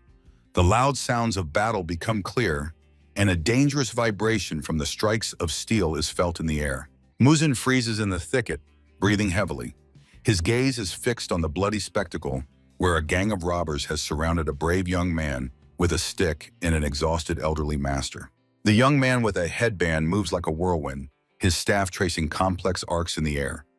Each of his attacks is accompanied by bursts of energy that hold back the enemy's assault. The elderly master with long mustaches fights at the limit of his strength, his fists clenched until the joints turn white, his face distorted with rage, and his hair fluttering in the wind from powerful bursts of inner strength. Mujin watches from an ambush, seeing how deep wounds bleed the men dry. His heart pounds in his chest as he tries to find a way out of this deadly trap. On the purple ground unfolds a brutal dance of death. Bandits with heavy axes fiercely attack the young man and the old man, trying to break their desperate defense in one blow. The figures of the defenders look exhausted, their movements losing former ease under the weight of fatigue, yet they continue to grip their weapons, preparing for the last breath. The young man's face in the bandage paled from exhaustion, sweat flooding his eyes, but he continued to look at the enemy with unwavering determination, although every second of the fight cost him incredible effort. The frenzied accomplice of Dr. M swings a huge axe for the decisive blow. His eyes are bloodshot, and his gaze is directed straight at the heart of the exhausted boy with a stick. Against the backdrop of purple fog, two fates collide. A bandit lunges into attack, and a young man tries to deflect the blow.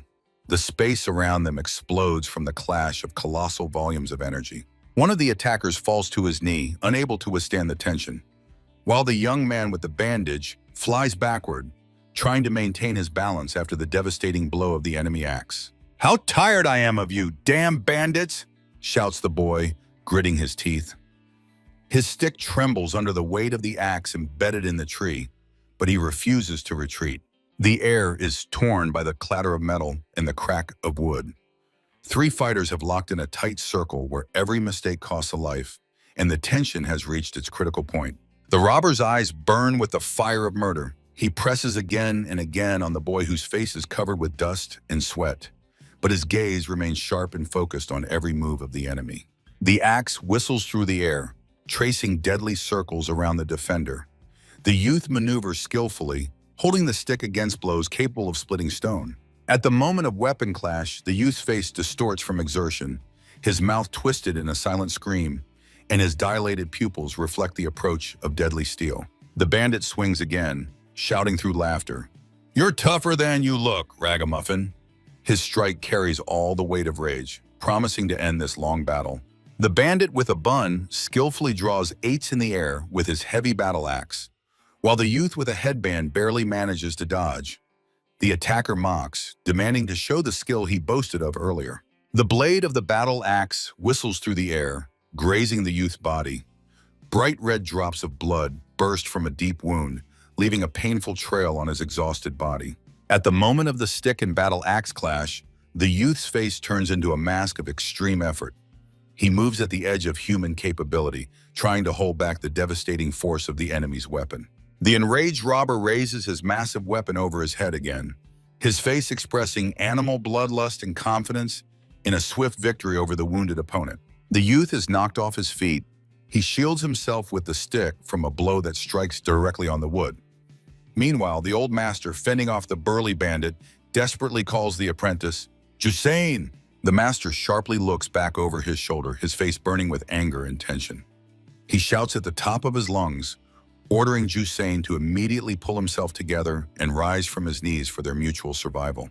On a rich green background appears the energetic embodiment of the old master's will, from which sparks of power fly out. But this vision is suddenly pierced by the cold steel of enemy weapons. In the midst of the purple fog, the bandit raises the axe right above the master's face.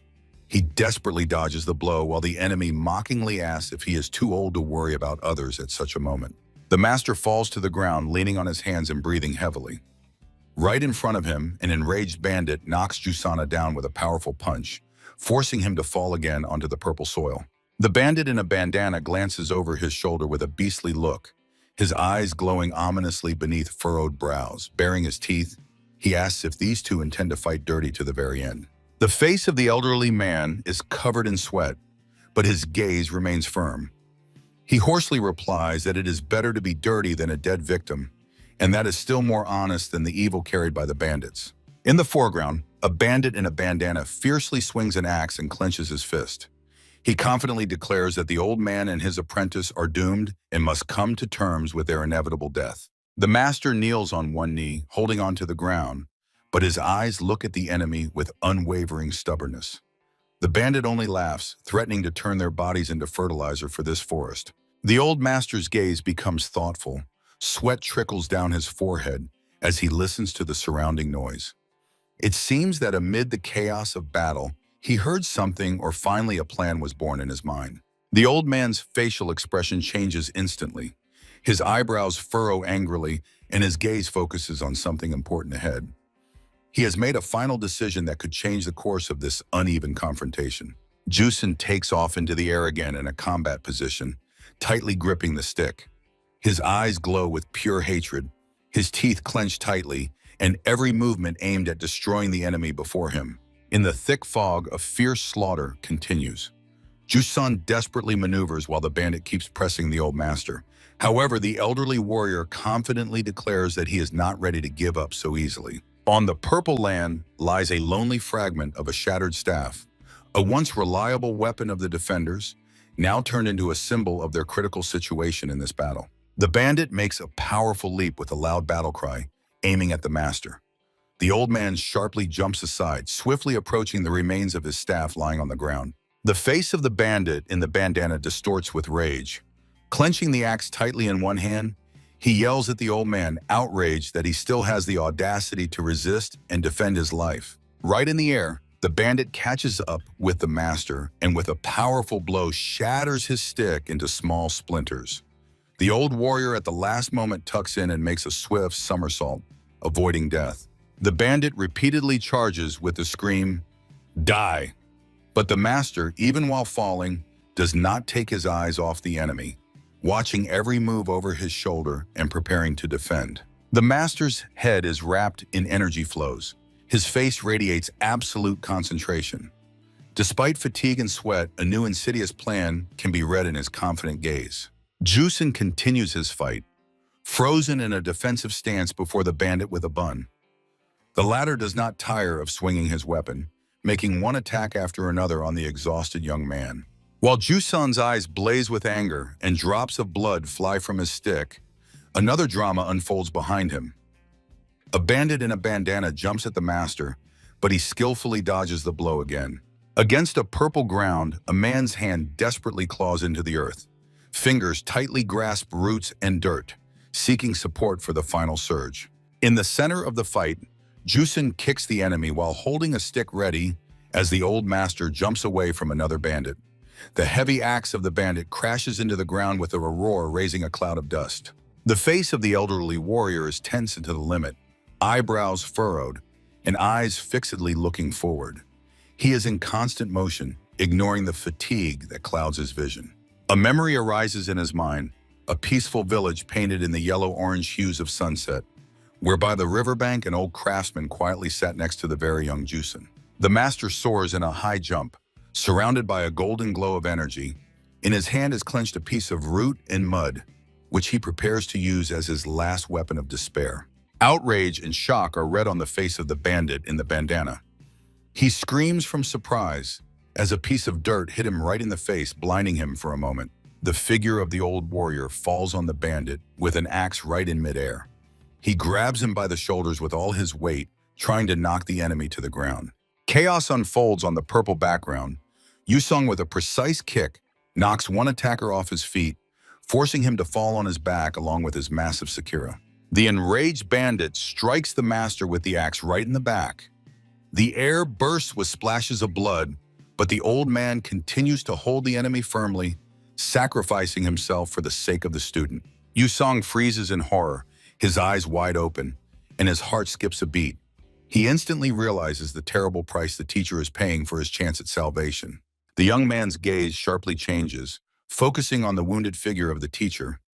Time seems to slow down and doubts fade in his mind, giving way to cold determination. The steel of the axe crunches into the master's flesh, tearing through clothes and skin. Streams of blood scatter in different directions, marking this moment as an irreversible tragedy. The old master's hands come together in a strong, unbreakable lock behind the bandit's back. He squeezes his fingers with such force that it seems the bones themselves are about to crack. The master lets out a frantic scream of pain while blood continues to flow from his severed back.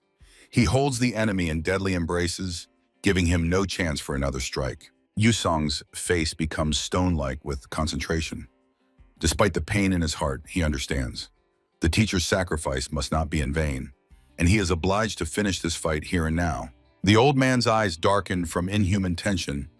He turned into living shackles for the bandit. The robber desperately tries to break free, but the steel of the master's hands holds tight. The master's face, distorted by pain, is drenched in blood, teeth clenched tightly. He calls out his student's name one last time, giving him his final command in this life. In close-up, the clenched, bloodied teeth of the old man are visible.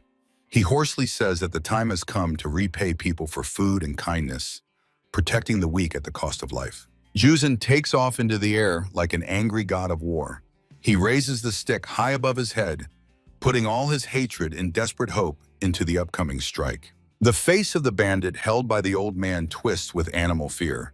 He sees the approach of death but cannot move, bound by the iron will of the wounded master. The mortally exhausted master breathes heavily. Blood flows from his mouth, mixing with sweat. He is on the verge of fainting, but holds on only thanks to superhuman strength of spirit. In the purple fog, Jusin flies at the enemy while another bandit chases him.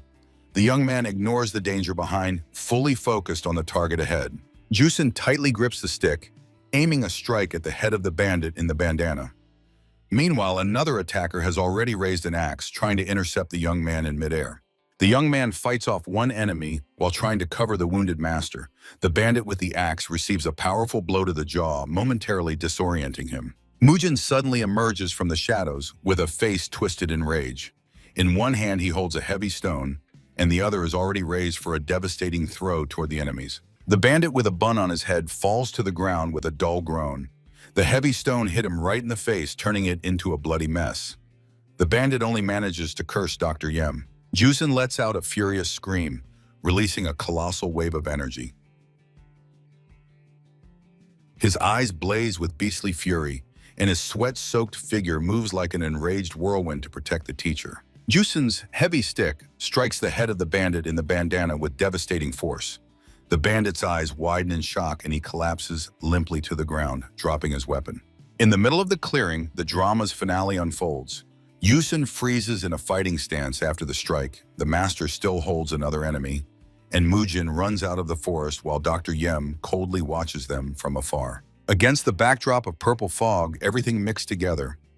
One bandit lies motionless in the grass, another falls along with the wounded master, who did not release his embrace, and in the distance looms the ominous figure of Dr. Yem. Blood flows from the shattered club of Jusun directly onto the purple ground. The boy breathes heavily, and behind him stands a stunned Mujin, clenching his fists from the horror he has witnessed. Mujin's face expresses deep shock.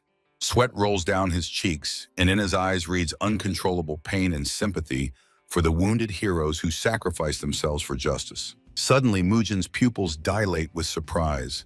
He freezes, noticing through the fog the one whose appearance seemed impossible in this cursed place. The last bandit with an axe leaps desperately at Mujin, shouting that the boy made a mistake choosing death instead of fleeing this battlefield. Mujin stands firm, raising a stone for the final blow, while the wind blows his hair. This is the moment before the clash, where life weighs no more than a breath. Suddenly, the air is cut by something incredibly fast.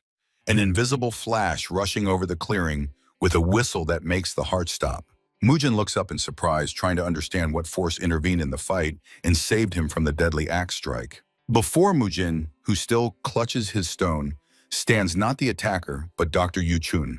He has just landed like a deity descending from the heavens into this purple fog. The legs of the eccentric doctor in purple robes confidently stamp the ground, and his hand casually but firmly grips a long, shining sword still vibrating from the strike.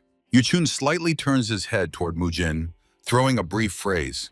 He notes that the boy has traveled too long and dangerous a path to finally find the true source of the disease.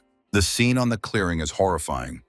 The beheaded body of the bandit lies in a pool of blood next to a severed hand, while Yuchun calmly stands beside the stunned Mujin as Jusun mourns the teacher. Ahead is visible the entrance to the cave under the rock, entwined with roots. The ground around it rots and crumbles, poisoning all living things. It is here that the source of the Black Plague hides. Jusun kneels, trembling with sobs. He presses the bloodied body of the master to himself, and his tears mix with the blood of the one who became dearer to him than his father. Yuchun's gaze becomes sharp and cold as steel. He surveys the place of tragedy, and his face expresses deep anger and contempt for those who caused this sorrow. With his hands behind his back, Dr. Yuchun asks Mujin whether ordinary bandits are really behind this crime, to which the boy fiercely replies, "The main culprit is Dr. Yem." The figure of Dr. Yem turns into a pitiful sight. His body trembles with horror. His teeth chatter, and his fingers clench convulsively as he sees true power before him. Yuchun instantly appears behind the killer, placing his hand on his head. Dr. Yem begins to hiccup from paralyzing fear, vainly trying to find any way out. With boundless contempt, Yuchun pushes the scoundrel into the mud. The basket flies off Dr. Yem, and he humiliatingly sprawls in the dirt under the icy gaze of the eccentric doctor. Dr. Yem kneels, not daring to raise his eyes, while Mujin towers over him with clenched fists, and Yuchun sternly interrogates him about the reasons for creating this terrible plague. "Did you really do this just for money?" Mujin shouts in the face of the scoundrel, while he panics, covering his head with his hands, begging for mercy he does not deserve. Yuchun coldly looks at the sprawled enemy, restraining Mujin with a commanding hand. He asks the only question that takes the boy's breath away. What is the true goal of this madness? Dr. Yem looks pitiful, his sweaty face distorted by panic. He is afraid even to raise his eyes, hiding his head behind trembling hands from every word of Yuchun. The attacker begs for mercy, assuring Yuchun that he, as a true master, will appreciate his gift, medicine for cultivation, more valuable than the lives of all the inhabitants of this settlement. Folding his hands in a pleading gesture, Yem trembles from every breath of wind. He hoarsely asks if the great Yuchun has ever heard of the legendary and ominous Black Peony. Mujin is stunned, sweat rolls down his forehead, and his mouth involuntarily opens at what he hears. What he is learning now goes beyond his worst expectations. Against the backdrop of the endless, starry sky blooms the Black Peony, a flower nourished by the dark energy of the world. It stands alongside the mythical snow ginseng and the pills of immortality. Before his eyes appears a gloomy battlefield under a gray sky. The ground is covered with mangled weapons and the bodies of warriors whose lives were cut short in a bloody dance for the sake of others' ambitions. From the eye socket of the fallen hero's skull, right through the blood-stained clothing, a delicate flower sprouts, so thorn. The Black Peony is a beautiful and at the same time terrible plant that feeds on death. Dr. Yem, sitting in the mud, desperately points his hand aside, promising to give this treasure to Yuchun and Mujin if they agree to preserve his worthless life.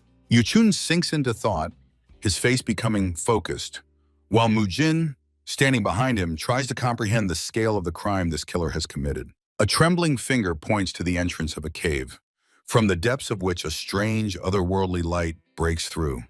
Long roots hang from the cliff like the tentacles of a monster guarding its treasure. The magical flower pulses again with energy against the blue-violet sky. Waves of power radiate from it, capable of both lifting a warrior to the heavens and destroying his soul. Is it really her? The Black Peony? Mujin asks barely audibly, his eyes wide with horror, and his heart pounding from the realization of the price people paid for this plant. Mujin explodes with anger, raising his fist over the doctor. He suddenly realizes that Yem deliberately lured them here, hoping to buy his freedom at the cost of this cursed flower. The boy jerks sharply when he feels Yuchun's heavy hand on his shoulder. The doctor does not allow him to carry out the reprisal, looking at the situation much more deeply and insightfully. Yuchun explains to Mujin the enemy's treachery. An ordinary person who tries to tear off the peony will instantly die from the excess of deadly energy that this treacherous serpent relies on. Yem's face pales again. He realizes that his plan is exposed. Sweat blinds him, and the fear of Yuchun turns into a true agony of awaiting judgment. The killer bows while Yuchun reveals his scheme. The disease was needed only to turn the settlement into a cemetery and feed the flower with human death. While they argue, Ju-san mourns the master alone. His tears fall into a pool of blood, and desperate sobbing breaks the silence of the glade where life has just gone out forever. Yem hits his forehead on the ground, assuring that he would never dare to poison such great masters. He whines that the peony is too complex for him, and he only wanted to survive. Against a deep blue background, Yuchun's face looks cold and penetrating. He barely turns his head, noting that Yem's knowledge is too deep for an ordinary doctor from a god-forgotten mountain village. Wrapped in purple mist, Yem trembles all over, sitting in the mud. He tries to justify himself, babbling that his knowledge is just a random trick he once learned. Yuchun stands under a starry, greenish-blue sky, surrounded by the glow of the majestic Black Peony, which he calmly holds in his hand. Behind him, streams of energy rage, and the voice sounds like a verdict. Yem must die. The killer's face distorts with incredible shock. He looks at Yuchun and cannot believe his own eyes, for he holds the deadly flower with bare hands, unafraid of its lethal power. The world around Yem begins to spin, drops of sweat fly aside, and the space fills with clouds of black energy and splashes of molten red blood. Time for the criminal has stopped forever. With one swift sword movement, Yuchun cuts off Dr. Yem's head, while Mujin watches, standing nearby.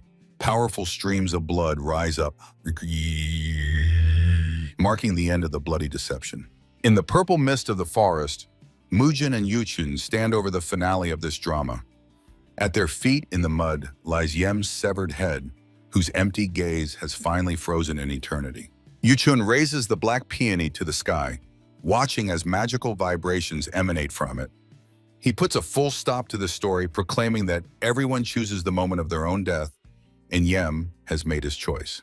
The misty mountains and forest thickets stand frozen in silent sorrow, while a bitter reflection lingers in the air about why such inhuman doctors continue to appear in this world. The dark entrance to the cave, surrounded by the intertwining roots of old trees, hides inside a mysterious light coming from the petals of the mystical black peony. On the cold ground rests a severed male head wearing a traditional hat, and nearby thick red blood spreads, testifying to a recent brutal execution. Among the ravaged clearing, Yuchun holds the black peony and reflects that knowledge of medicine does not yet grant the right to be called a doctor, while Mujin listens attentively to his words. Against the backdrop of the ghostly forest, Mujin anxiously gazes at the face of the eccentric doctor, asking if he is all right, since he holds a deadly dangerous flower in his hands. Turning over his shoulder against the misty trees, Yuchun replies to Mujin that he is perfectly fine, as he earned his high title of doctor not through random gambling games. While Mujin leans over the young man, holding the old man with long mustaches on his knees, Yuchun orders him to take the unfortunate away and leave, promising to tame the flower's poison on his own. Mujin gently touches the shoulder of the grieving boy, trying to soothe his sobbing. But he himself cannot tear his astonished gaze away from the figure of the doctor in purple robes. Yuchun freezes in a lotus pose with the flower on his legs, his eyes closed, but around him pulses such a powerful energy that it visibly lifts the edges of his long robe in waves. Mujin's face distorts with a mixture of amazement and genuine horror as he sees the beginning of an incredible process unfolding right before his eyes against the backdrop of the mountains. Between the doctor's palms, folded at chest level, bursts a turbulent stream of purple energy, fueled by the power of the black peony and flowing upward along his arms. In the clearing, clubs of violet glow rage through which Mujin tries to break through to the doctor. But an invisible barrier makes him tremble from supernatural pressure. A man's boot confidently stands on the mud, which has turned violet due to magical energy, flows piercing the very ground beneath the meditating master's feet. Mujin freezes with a frightened expression, tilting his head to the shoulder and staring into the huge vortices of energy that generate countless silent questions in his mind. At the bottom of a deep pit among the remains of dead animals, heavy clouds of dark violet power rush, filling the surrounding space with a sense of inevitable danger and death. Through thick fog under a gray-violet sky, stars barely flicker, while Mujin realizes that the eccentric doctor forcibly draws all the poison spilled in the air into himself. Giant vortices of pink-violet flame whirl in the air, rapidly ascending toward the figure of Yuchun, from whom dazzling and extraordinarily bright light begins to emanate. Mujin barely stands on his feet, trying to maintain balance under the blows of the energetic wind that blows his hair and knocks him down with its furious strength. Enveloped by the energy flow, Mujin covers his face with his hands, choking from the terrible stench of poison, while his eyes reflect absolute shock from what he has seen. Streams of dark energy merge into a single blue-pink whirl, twisting around one point, creating a powerful funnel of incredible destructive and magical force. Among the empty eye sockets of a donkey skull at the bottom of the pit, violet tongues of magical flame dance, caught by a wild vortex that leaves no chance to all living things around. Drops of sweat fly off Mujin's face, whose eyes have widened from incredible tension, while the furious wind mercilessly strikes his face against the backdrop of violet glow. Near the cave, an epic scene unfolds. Yuchun is at the center of an energy storm, and Mujin, with a young man and an old man behind him, watch this holding their breath. Mujin is forced to shield himself with both hands from the unbearable pressure, trying to stand still while Dr. Yuchun continues his dangerous ritual amid the whirlwind. Yuchun's face remains perfectly calm in a state of deep meditation as the wind wildly blows his hair, emphasizing his iron will and concentration. Heavy drops of sweat slowly trickle down Mujin's face as he intently gazes toward the doctor, feverishly wondering if this is the final completion of the ritual. Mujin's focused gaze is fixed on the space before him. He wipes the sweat and mentally asks himself if his eyes have truly missed no important detail. Against a clear blue background, among shimmering stars and transparent glass polyhedrons, a peony flower shines majestically, radiating magical light.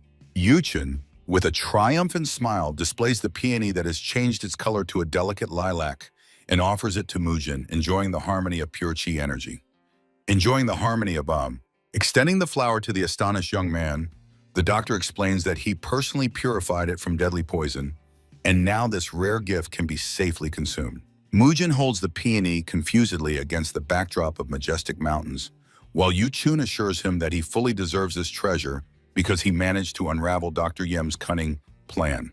The eccentric doctor's face beams with satisfaction as he casually informs Mujin that for his own purposes, he only needed the extract of the collected poison. Mujin freezes, lowering his gaze to the amazing flower in his hands, and plunges into deep reflection about everything he had to endure in the last few minutes. Turning over his shoulder, Mujin sees a young man on the clearing who is uncontrollably sobbing over the old man's body, while fresh bloodstains still darken the grass around them. Against the backdrop of a misty forest, Yuchun looks at Mujin with a kind but somewhat surprised expression as Mujin suddenly decides to return the priceless magical flower to him.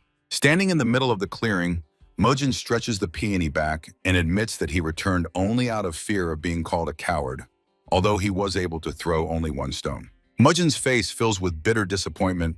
He gloomily lowers his head while Yuchun calmly listens to his sincere confession about the true course of events. Yuchun warmly points at Mujin with his hand, but he suddenly sharply turns his head to the other side because a strange movement or unexpected sound behind caught his attention. Mujin sees a young man with a headband finally standing up, firmly tying the body of an old man with long mustaches to his back with wide ropes. While Mujin stands in place with the peony in his hands, Yuchun confidently walks away, throwing in the end that admitting a mistake and returning is the act of a true brave person. Walking against the backdrop of mountain peaks, the doctor cheerfully notes that one can run away anytime, but the most important thing is not to turn away from responsibility at the last decisive moment.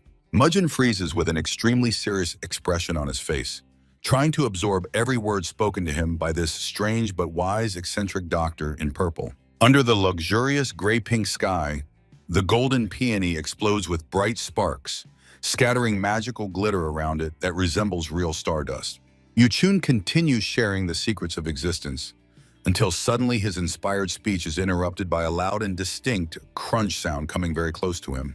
The doctor instantly stops and distrustfully asks if Mujin really just ate that very flower, to which the young man calmly gives his affirmative answer. Frightened by the doctor's exclamation that he should not have rushed, Mujin begins to justify himself, as he understood Yuchun's words as a direct instruction to act. Mujin's face twists with fear as he reminds the doctor about the promised absence of side effects. But suddenly he hears a strange and loud rumbling in his own stomach. Above the crowns of ancient trees and mist-covered mountains spreads a powerful wave of energy, accompanied by a desperate and very loud human scream. In the silence of the forest, where a wide path runs between mighty trunks, the heavy panting of people tiredly making their way through dense forest thickets is clearly heard. Yuchun walks along the path, dragging loads behind him, while simultaneously scolding Mujin for having drunk the cultivation elixir without knowing any proper breathing techniques. The eccentric doctor's face burns with anger. He walks beside them and sternly lectures Mujin on how to properly place the foot and breathe according to the black turtle method. On the wide path, Yuchun wearily drags the loads, irritated by Mujin's request to repeat the lesson, calling the young man clever but at the same time an incredible fool. The doctor explains in detail how to connect the earth chi and lung chi in the center of the abdomen, directing the flow along the spine axis to safely expel the energy of the poisonous black peony. Mujin desperately shouts that he is trying to do everything correctly, but Yuchun sharply cuts him off, ordering him to immediately shut his mouth and fully concentrate on the technique. From inhuman tension, Mujin's face contorts.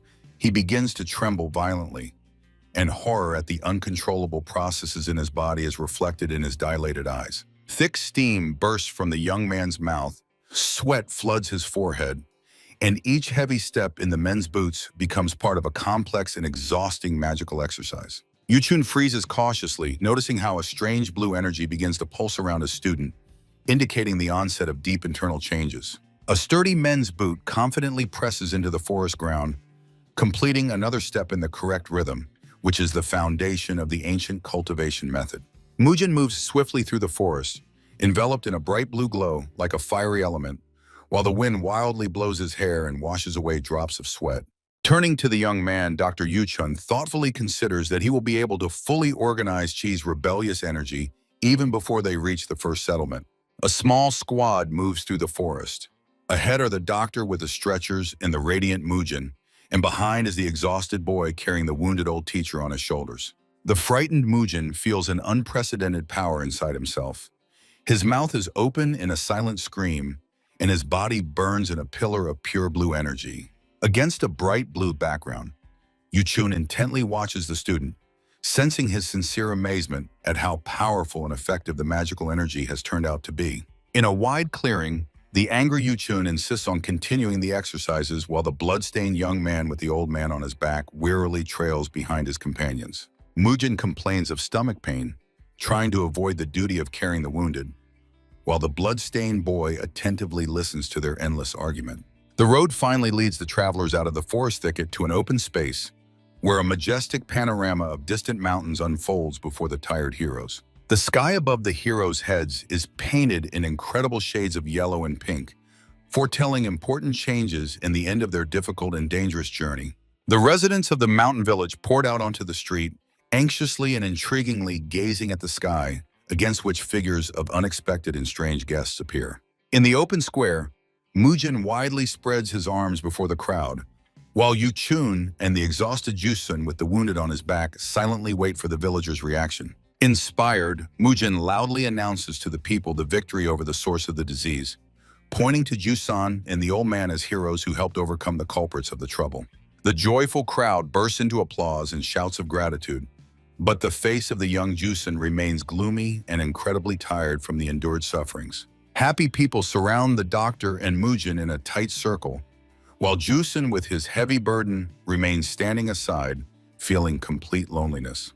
Mujin sincerely rejoices together with the settlement's residents, not noticing how seriously and intently the mysterious doctor in purple watches this whole spectacle. Amid the general festivities and bright sky, Yuchun's gaze suddenly becomes sad as he turns away from the crowd, immersing himself in his own difficult thoughts.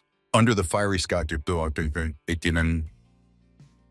Jusan humbly bows his head in prayer, carrying the old man on his back, while around him rages a foreign celebration to which he has no concern. In the square in front of wooden houses under the bright sky, a crowd of peasants continues to joyfully celebrate their unexpected liberation, while the mountains silently watch the festivities. Jusan, without removing the old man with long mustaches from his back, thoughtfully looks at the happy people and the neat huts of the settlement, feeling like a stranger at this festival of life. The celebration ended. Only Yusan, with his heavy burden on his shoulders, remains in the empty square, standing alone near abandoned burdens and scattered bottles. Jusan looks one last time at the place of recent festivities, turns around, and firmly holding the elderly man on his back, slowly leaves the square, heading in an unknown direction. The evening sky burns with yellow-purple colors over the multicolored mountain ridges, at the foot of which wooden huts are cozily clustered, reflecting in the mirror-like surface of the water body. Morning light softly illuminates the green-gray mountain slopes, near the foot of which the settlement Awakens, separated from the world by a water body cut by thin sandy spits. A clear blue sky stretches over the forest-covered mountains, and above the roofs of wooden houses rises a mysterious column of either steam or powerful energy. A man's boot firmly stands on the ground next to a heavy stick, the end of which is wrapped in a pulsating column of light green energy, indicating the beginning of training. In the clearing, in front of the brick stands with boiling pots, Mujin trains. He froze in a fighting stance with a stick burning with green energy, intently looking forward. At a frantic training pace, Mujin swings the energy stick in front of the boiling pots, moving so fast it seems as if he is in several places at once. Mujin carefully examines his stick, trying to replicate the teacher's movements, and attempts to perform complex steps in different directions, honing his footwork technique. Mujin suddenly lands on his knees before the pots, throwing his head back in a calling cry, when suddenly Yuchun appears behind and angrily remarks that the student will stir dust into the medicine. Surprised, Mujin listens to Yuchun's order to immediately prepare for a long journey, confusedly objecting that there are still sick people in the village who need the doctor's help. Mujin dreamily raises his eyes to the sky, imagining himself as a hero among joyful girls amid sakura petals, and thinks it would be nice to stay here a few more days. Yuchun sharply interrupts the student's sweet dreams, reminding him that they came here only at the request of a poor man, and Mujin wonders if the teacher saw where the young man with the old man on his back went. Mujin's face contorts with horror and amazement when he hears Yuchun's suggestion that the poor man probably already buried his master and is starving somewhere despite his heroic deed. In Mujin's imagination appears a terrifying image of Jusan against a blood-red background and tongues of flame. The young man holds a stick dripping with blood, and his eyes glow with a frenzied fire. Against the greenery, Yuchun coldly explains to Mujin that the poor man who killed the master, regardless of whether it was just or not, ceases to be just a poor man and becomes a dangerous threat. Against the dark blue sky, Yuchun attentively listens to Mujin's gloomy reflections, who stands nearby, lowering his head in deep sorrow and doubts about what he heard from the teacher. The pots continue to boil on the brick stands under the continuous conversation of the men about what it really means to take someone's life and what consequences it entails. The landscape of the morning brown-green mountains, at the foot of which a wooden settlement sprawls, reflected in the body of water with sandy spits, froze in silent grandeur. Under the bright sunny sky, a crowd of happy peasants joyfully waves their hands in farewell to Mujin and Yuchun, and ahead of everyone stands a boy who has just recovered from a serious illness. Mujin, with a backpack on his back, cheerfully turns to the crowd, waving goodbye, while Yuchun, holding a shield behind his back, confidently looks ahead at the wide sandy path. Illuminated by the first rays of the morning sun flooding the mountains in the settlement, Mujin with a backpack and Yuchun walk along the wide sandy path, leaving the hospitable people forever. Along the dense forest against the backdrop of majestic mountains and bright sky, Mujin with a backpack confidently strides, following the man in purple who holds a shield behind his back. The travelers delve into the forest thickets. The Dr. Yuchun confidently walks ahead with a shield, and behind him hurries Mujin, carrying a heavy backpack with medicines and supplies on his shoulders. Against the backdrop of the bright sky and mountain peaks, Yuchun suddenly stops, and Mujin, peeking from behind his back, freezes with an expression of deep surprise and inexplicable anxiety. Mujin's face distorts with embarrassment. He opens his eyes wide and slightly parts his mouth as if wanting to ask his companion what strange sight has opened before them. The men continue their way along the wide forest road, finding out during the conversation that an old cemetery is located somewhere very close, where eternal peace reigns. In a wide clearing in the forest, small round burial mounds are visible, in front of which the Dr. Yuchun and Mujin freeze, silently gazing at these silent testimonies of the past. A sunbeam brightly illuminates one separate mound, near which lie two fragments of a broken staff on the ground, the former weapon or support of the one who rests here. Against the backdrop of a cloudless blue sky and green hills, the hands of Mujin and Yuchun are folded in a humble prayer gesture, paying tribute to the memory of the fallen. In the middle of a clearing, surrounded by misty mountains and dense forest, Mujin and Yuchun kneel, resting their hands on the ground in a quiet and sincere memorial prayer. Yuchun stands motionless under the azure sky, while Mujin, standing nearby, looks attentively and inquisitively at the teacher's face, trying to understand his inner state. The face of Dr. Yuchun expresses deep concentration. He has lowered his head and closed his eyes, immersed in his own thoughts against the backdrop of transparent mountain hills and trees. While Yuchun kneels near the cemetery, Mujin, who has settled nearby, suddenly turns sharply and notices the familiar figure of the young man Jusen, who unexpectedly appeared in the clearing. Jusen freezes under the bright sky in a prayerful pose. He sincerely thanks for the rescue and wholeheartedly wishes his rescuers success and an easy journey in the future. Dr. Yuchun continues to stand motionless before the grave of the old man with long mustaches, while behind him Mujin asks Jusen if he has been hungry since last night. Mujin extends a bundle of food to Jusen, and he gratefully accepts the unexpected help, feeling warmth and care from the former adversary. Mujin asks Jusen about his further plans, and the young man, holding the food in his hands, replies that he will stay in the village as it is the only place he can call home. Standing by the fresh grave of his teacher, Jusun reassures Mujin with words that poor people are used to surviving and adapting to any life conditions. In the imagination of the tense Mujin, the bloody image of Jusun against the background of a joyful crowd appears again. He bitterly reflects on the terrible price that must be paid for a taken life. Jusun looks extremely confused and surprised when he suddenly hears from travelers and offer to go with them and distrustfully asks where exactly they are calling him. Joyful Mujin suggests to Jusun to go where he can be himself without judgmental looks, assuring that the old Master Hong would definitely approve this choice. Two figures, the smiling Mujin and the embarrassed Jusun, stand under the clear sky while Mujin cheerfully addresses Yuchun, hoping for his agreement to take a companion. Near the grave of the old teacher, Jusun and Mujin freeze in a brief conversation, trying to comprehend the new perspectives that opened before them on this momentous morning. Jusun suddenly realizes that Yuchun has already begun to move away from them. He looks after the doctor with fear and surprise, begging him to wait and not go so fast. Jusun and Mujin run with all their might along the forest road, trying to catch up with the teacher. Mujin, with a backpack on his back, assures Yuchun on the move that they will not let him go alone. Yuchun hears Mujin complaining to the new companion about his impatience, seeing before him the frowning face of the student and the sincerely surprised look of Jusun watching him. The three men, Yuchun, Mujin, and Jusun, walk along the wide road away from the cemetery.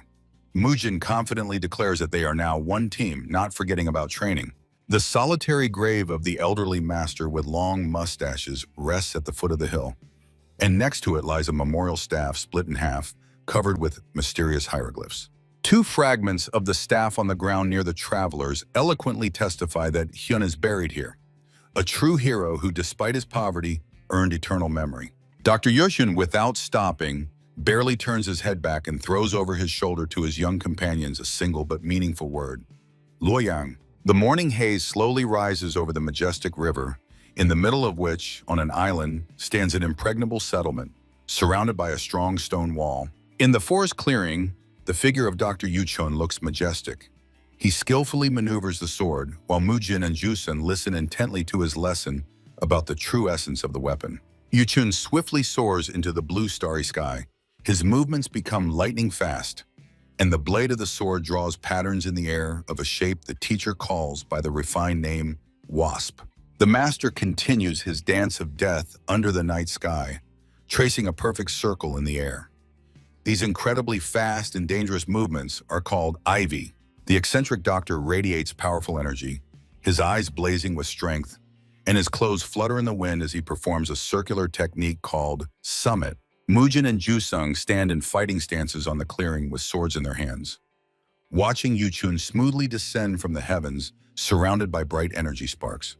In the night air, against the backdrop of a dark forest, pulses a huge cluster of pure power, shining with dazzling white light inside and shimmering violet at the edges. Under a whirlwind of glowing energy, Yuchun firmly holds a sword, preparing to attack while his disciples try to master the complex art of wielding combat weapons. Dr. Yuchun slightly turns his head toward the boys, a challenge readable in his interested gaze. He asks if they are capable of repeating such a complex technique on their own.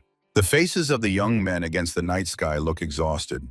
Sweat covers their eyes, and their gaze reveals a complete lack of strength after an incredibly hard training. The enraged Mujin bursts into a shout, saliva flying from his mouth, and his eyes wide with fury. He does not understand how the teacher can demand such perfection from him. On the clearing, Jusong silently watches the harsh exchange between teacher and student, where Mujin proves the impossibility of destroying a tree in such a short training period. Yusong looks at the mountains with fear and wonder. Sweat rolls down his face as he realizes how complex and dangerous the things Yuchun tries to explain are. Mujin takes a stance again, awaiting the teacher's evaluation, while Jusong also tries to repeat the sword movements but awkwardly asks for advice due to his own clumsiness. Under the bright sky, Yuchun continues methodically correcting every movement of Mujin, who despite fatigue tries to catch at least some difference between the complex attack forms. Jusun carefully watches every step and movement of his comrade's legs, trying to remember all the master's instructions to later correctly perform this technique himself. Jusun's gaze becomes dreamy and satisfied for a moment. He enjoys the beauty of nature and the moment of calm amid the exhausting day of combat training. A quarrel flares up again in the clearing. Yuchun demands impeccable posture and respect, threatening Mujin for disobedience with sending him to the very heart of the terrible icy hell. The morning training is in full swing. The figures of the youth soar into the air from strong palm strikes. They wave their arms, trying to maintain balance. Under the tall trees, Mujin and Jusun desperately jump, applying the purple cloud step technique. Although their faces are distorted from excessive effort, Mujin lies motionless on the grass, arms and legs spread out, his eyes closed, and a huge bump adorns his head, the result of an unsuccessful combat maneuver. Yuchun, with a victorious look, raises Jusun's hand up, proclaiming him the winner after 30 fierce fights, while he tries to hold on heroically. Tired, Jusun wipes sweat from his forehead, but deep thought shines in his eyes. He reflects on the strange and strong bond that has arisen between Yuchun and Mujin. Mujin rages again, threatening the teacher with a real attack. But Yuchun only laughs cheerfully in response, knowing that the student is still too weak for such a challenge. Watching this scene, Jusun quietly concludes, despite constant quarrels and shouts, true relations of a wise teacher and a loyal student prevail between these two. Jusun stands at the forest edge, watching the funny quarrel between Mujin and Yuchun. It seems to him that they resemble an uncle and nephew. The figures of the heroes stand out clearly against the mountain sky, their faces glowing with sincere joy from mutual respect and warmth. Mujin focusedly performs complex exercises, sweat streaming profusely from his face, while nearby Yuchun watches the student with hidden kindness. In the forest clearing, Yuchun laughs loudly and asks Mujin to repeat the form, while he, like an angry child, stomps his feet in fury.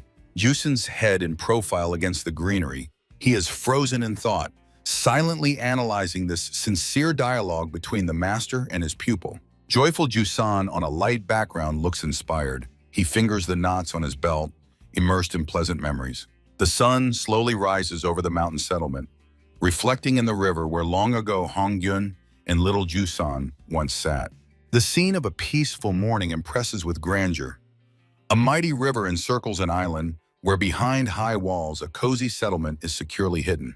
Heavy raindrops drum on the tiles of the majestic building's roofs, while the sky above the fortress fills with thick gray clouds. The massive city gate stands as the last line of defense, through which travelers pass, hiding from the approaching storm. On the rain-soaked square, Jusun bows his head in prayer, thanking his friends, while Yuchun promises that fate will surely grant them a new meeting. Standing under the downpour, Yuchun advises Jusun to change his name to avoid danger from those who know about the tragedy and death of Hongyun.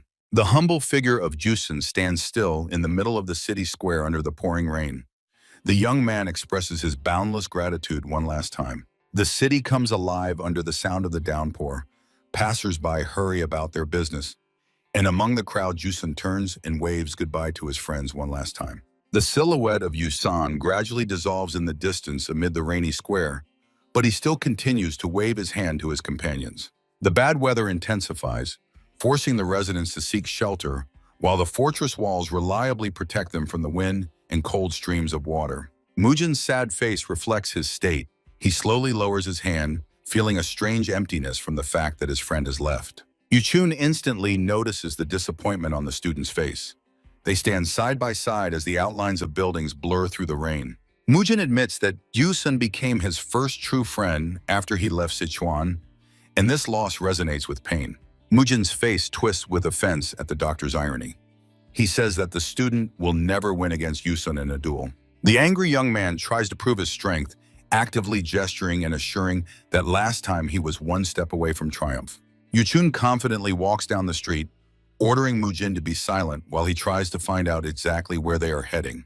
Through the veil of rain, part of the massive roof of the building appears, above the entrance to which proudly hangs a sign, Fen Family Forge. Before them stands an elderly blacksmith with a hardened body and wise eyes. He asks if they intend to rent his forge. Yuchun silently observes the situation, and next to him stands Mujin, folding his hands in a pleading gesture, showing his request with his whole appearance. Against the backdrop of the building, the figures of Yuchun and Mujin promise the blacksmith an unusual reward, the opportunity to see the master's work, implying Mujin's hidden talent. In the spacious and clean courtyard of the smithy, On the even stone floor, a calm conversation unfolds between the travelers and the elderly host, who listens attentively to the guests. Under the cozy canopy stand bamboo furniture, and the old blacksmith, having agreed to the strange proposal, slowly steps aside while Yuchun and Mujin prepare to work. Mujin's face simultaneously shines with success and shows genuine surprise. He feverishly thinks about how exactly their plan worked and why the host so easily let them near the furnace. Yuchun pushes Mujin toward the glowing fire, meanwhile negotiating with the host about firewood and materials in exchange for making a small farm sickle. Mujin's figure by the smithy wall radiates dissatisfaction and concentration, while Yuchun genuinely rejoices, loudly announcing that the first official order has already been accepted. Mujin carries a bundle of firewood under his arm, complaining that he has become an attraction for the teacher, but Yuchun orders him to stop whining and immediately start on the sickle.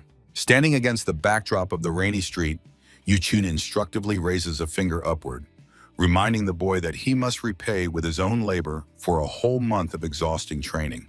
Mujin freezes before the blazing furnace in thought.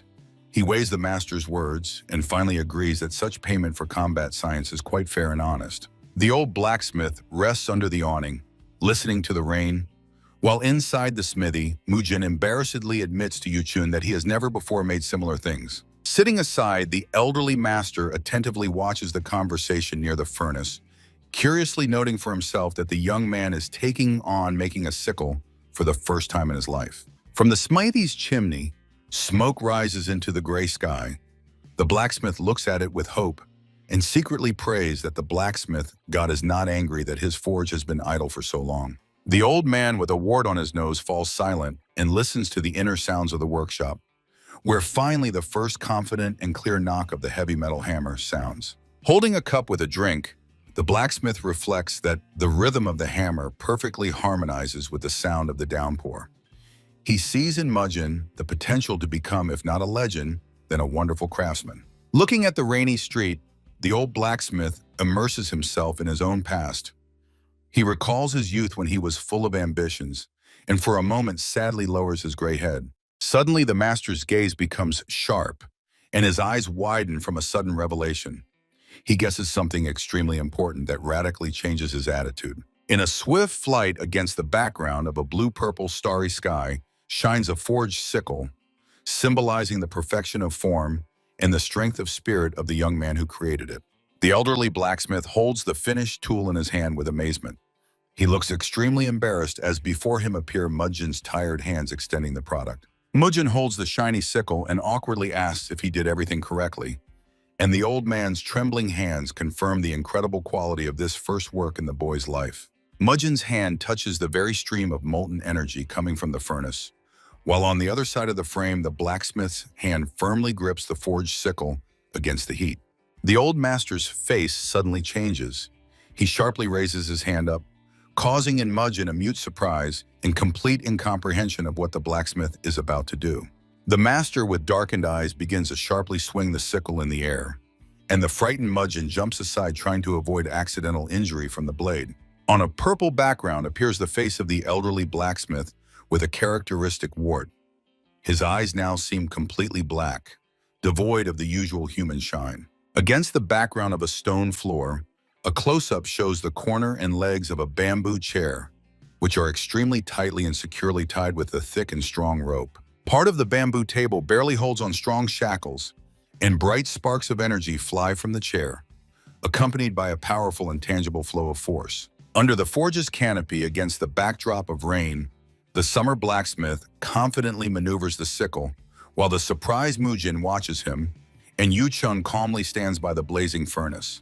The old master, with darkened eyes, continues his dangerous dance with the weapon, and Mujin suddenly realizes that before him is not just a craftsman, but a true martial arts master. Yuchun calmly watches the events, crossing his arms over his chest, while the blacksmith swiftly jumps aside, leaving Mujin completely stunned by such incredible speed. On the wet road under the rain lies a neatly cut corner of a bamboo chair, and in the air sounds Mujin's confused question about where Master Fen is rushing to. Dr. Yuchun calmly advises the apprentice to immediately prepare for forging a real sword, as the mysterious guests are already very close, which causes a wave of sincere incomprehension in Mujin. Against the backdrop of a rain-covered street, Mujin's face shows shock. The teacher's words that one must forget about waiting and act immediately sound to him like thunder out of a clear sky. Mujin's eyes widen with genuine horror as grim silhouettes of enemies appear in his imagination, and Yuchun's voice coldly confirms that the dangerous guests have already arrived at the place. The boy's face distorts with tension. He breathes heavily, and large drops of sweat run down his cheeks as he tries to comprehend the scale of the disaster approaching them. On an anxious purple background appear enraged bandits with bare swords. Their eyes blaze with fury, and thick steam bursts from their mouths like wild, enraged beasts. Bloodthirsty criminals with predatory smiles surround the old blacksmith, rejoicing in their find, while their burning gazes promise nothing good for either the master or his accidental guests. The blacksmith's face with a wart on his nose becomes stern and detached, and his eyes turn into two impenetrable black spots radiating only cold and resolute readiness for battle. The old man's hand firmly grips the sickle forged by Mujin, which suddenly begins to emit magical light, becoming a formidable weapon in the hands of an experienced martial arts fighter. Mujin stands in front of the forge building with a frightened expression on his face, a silent question frozen in his eyes about how an ordinary peasant's tool can change so drastically. One of the bandits, gripping a sword from which sparks fly, fiercely asks how the young man managed to create a weapon capable of cutting the best blades of the famous masters of Chengqin without any damage. Another robber with an axe in his hands gasps with greed, saliva dripping from his mouth, and his eyes spark with fury as he demands to reveal the secret of creating the perfect blade. On a purple background, the second bandit, trembling with excitement, tightly clutches a double-bladed axe ready at any moment to launch an attack to possess the magical weapon. The third enemy, on an orange-yellow background, smiles maliciously, gripping a heavy club. His disheveled hair is tied with a dirty rag, and his eyes burn with the fire of uncontrollable hatred. The shining sickle, forged by Mujin's hands, cuts through the yellow air, leaving behind a bright trail of pure energy that pulses and repels all hostility in its path. Among the rainbow waves of power, the old blacksmith triumphantly raises his hand with the sickle upwards, proclaiming at the top of his lungs that Mujin has managed to create a truly perfect and invincible weapon. A crowd of enraged men with broken weapons in their hands rushes forward, their faces distorted by screams, and in their eyes reads a desperate desire to obtain something extraordinarily valuable. The old blacksmith leads this mad rush, his mouth wide open in a warlike shout, firmly holding the sickle while behind him rages an angry wave of armed people. Mujin watches this scene against the backdrop of the night sky and realizes with horror, this entire crowd is running straight towards him to forcibly extract the secrets of his unique blacksmithing technique. Against the background of fiery energy, the inflamed men demand the boy forge swords and axes for them, each shouting their order, trying to break through the crowd to the new master. Mujin's face contorts with despair and nausea. Cold sweat floods his eyes as he helplessly watches the approach of this uncontrollable and dangerous mass of people. At the decisive moment, Dr. Yuchun decisively steps forward, shielding the confused Mujin from the angry crowd and becoming an unshakable wall between the student and the company of pursuers. Yuchun stands firm before the excited crowd, shielding the student.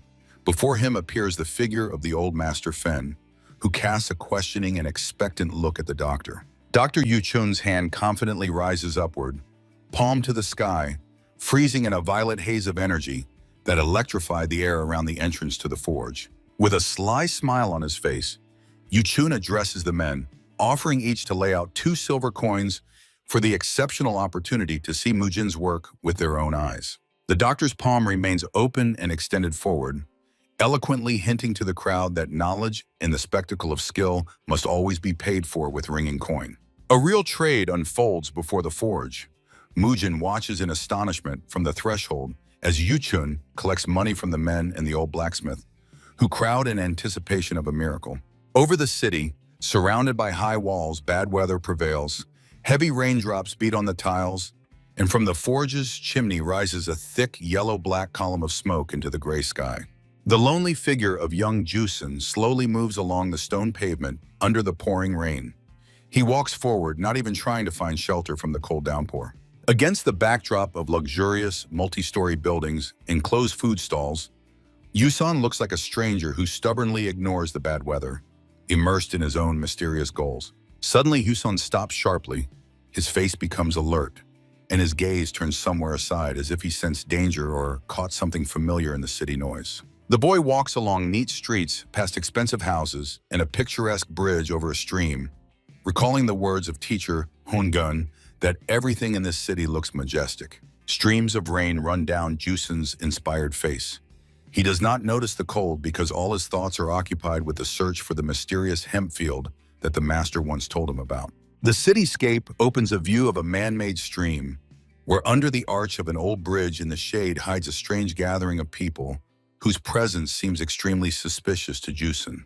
Jusun tightly gripped at the tip of his belt, on which several knots are tied, understanding that this sign reveals his belonging to the famous but poor sect of the poor. In the boy's memory arises the warm image of a smiling teacher who proudly and lovingly gives him this very belt, guiding him on the path of a true warrior and faithful friend. Memories of the mentor make Yusun stop in the middle of the rainy street. He clenches the belt in his fist with pain and determination, feeling the weight of responsibility on his shoulders. Continuing his way along the city stream, Yusan firmly decides to find at least someone who might have known his late master Hongyun in this big and unfamiliar city. Against the backdrop of a leaden rainy sky stands a multi-story building with a traditional roof decorated with shining Chinese lanterns, from which grateful shouts of unknown guests are heard. In the middle of the rain-soaked street, the tavern owner with a flattering smile sees off a group of warriors, assuring with a sweet voice that students of the beggar sect are always sincerely welcome in their establishment. On the dark pink robe of the neat owner, a belt stands out clearly, at the end of which 3 knots are tied, indicating his special status in this hierarchy. Against the backdrop of majestic city architecture, under the relentless rain, Yusan stands motionless, respectfully folding his hands in a greeting gesture, hiding his true thoughts behind calmness. Walking across the road from the noisy crowd, the young man recalls stories about the sect's presence on the street, but realizes that in 20 years his teacher's name could have been forgotten.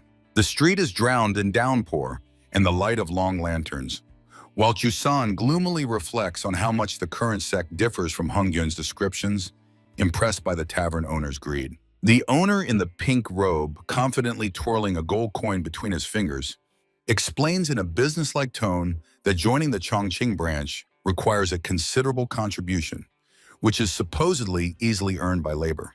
Passing by bright lanterns, the thoughtful Jusun comes to a bitter conclusion.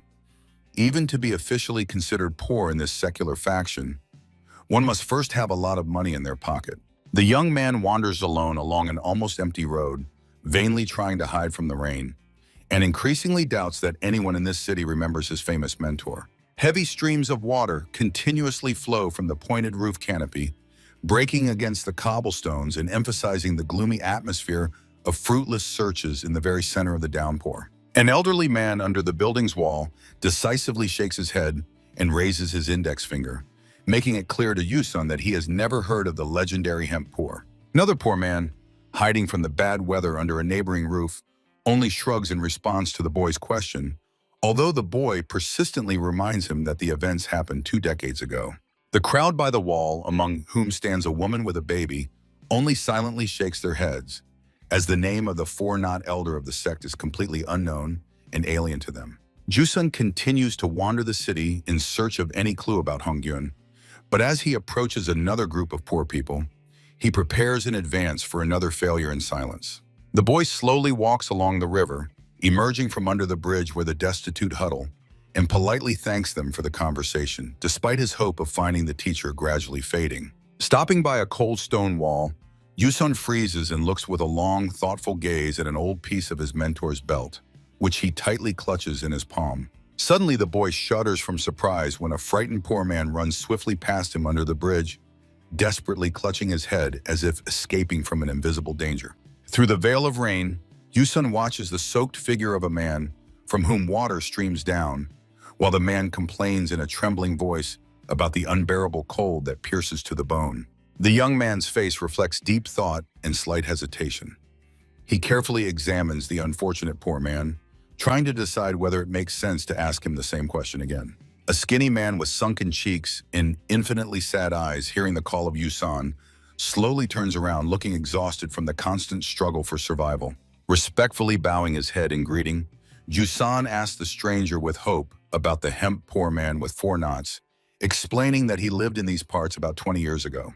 The boy's face instantly lights up with uncontrollable inspiration when he hears the poor man begin to recall a man who really had 4 knots and was 10 years older than him. Seeing Hussein's exuberant joy, the frightened poor man recoils, trying to avoid confrontation with the youth who excitedly shouted that this was exactly the person he was looking for. The exhausted man skeptically asks if it is really about that attractive beggar who constantly spent time in the hemp fields, while Jusan actively confirms every word. The joyful smile instantly disappears from the youth's face, replaced by bitter disappointment when he learns that the poor man had only 1 knot, and therefore it is a completely different person. In the middle of the majestic city, under the veil of a heavy downpour, Jusan stood motionless on the bridge, feeling like a stranger among the crowd of poor people whose fates intertwined in gloomy silence. On the embankment, harsh words echo that the hemp poor man was just a lazy scoundrel who never mastered martial arts,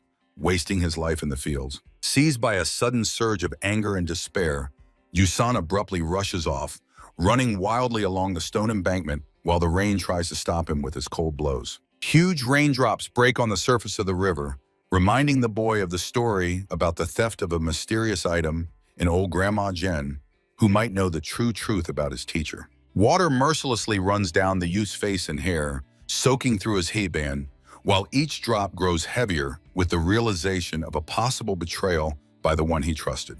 Black clouds completely swallowed the sky, leaving only faint blue glimmers, and through the rumble of the storm come fragmented shouts of passers-by, amazed at the strange behavior of the lonely youth. The face of Jusan is distorted with unbearable pain and disappointment. He looks at a piece of an old belt as the rain streams mix with his first, still invisible tears. On the riverbank under the stormy sky, the boy falls to his knees, bowing over the symbol of his belonging to the sect, and through clenched teeth he hurls curses at the late master. Trembling from cold and rage, he feverishly tries to untie the knots on the belt, but his numb fingers do not obey, only tightening the knots of his own fate and disappointment even more. Gasping from the downpour, Jusan bites into the coarse fabric with his teeth, recalling how he earned these knots through endurance and hunger, and now realizes how worthless this reward was. The torn pieces of Master Hongyun's belt, which once seemed sacred, now lie abandoned in a dirty puddle, gradually disappearing under the blows of the relentless rain. The youth frantically tramples on the remnants of the fabric, remembering his 15th year of life in the 3rd knot, which now seems to him just another step in a great and long lie. Clenching the scraps of the past in his fist, Yusun finally understands why Hongyun's techniques were so imperfect. His teacher simply had nothing to pass on to his student. Soaked to the bone, he raises his eyes to the sky and screams with unbearable anger, cursing the lying teacher whose life turned out to be nothing but a series of fabricated stories and empty promises. Suddenly, the dark sky is split by a dazzling white-blue lightning, briefly illuminating the figure of the youth whose inner world is collapsing faster than the electric discharge fades. On the bank of the great city, Jusan continues shouting curses, feeling how anger pierces every cell of his body, for he entrusted his life to a person who simply used him. His hand tightly grips Hongyun's belt, as if trying to strangle the very memory of the years spent under the care of one who turned out to be a common fraud in rags. The stormy downpour over the river grows stronger, hiding the figure of the boy standing at the very edge of the shore, struggling with the desire to forever erase his past in the murky waters. Jusan slowly raises his hand up, holding the belt of his so-called teacher, and looks at the river's current, which relentlessly rushes past him, like life itself that has passed by. Under the stormy sky, the figure of the young man seems tiny. He stands with his hand raised upwards, as if showing the heavens for the last time the symbol of his betrayal and unfulfilled hopes. Falling to his knees again, he lowers his head while the rain mercilessly beats on his shoulders, and the raised hand with the teacher's belt begins to slowly lower to the very surface of the turbulent water. Jusan curses, choking on despair, because what hurts him most is not the lie itself, but that he cannot even look the teacher in the eyes and ask why, since he has long been dead. Standing at the very edge of the shore where the water foams from the heavy downpour, the young man slowly bends and dips one hand into the cold river surface, saying goodbye to the past.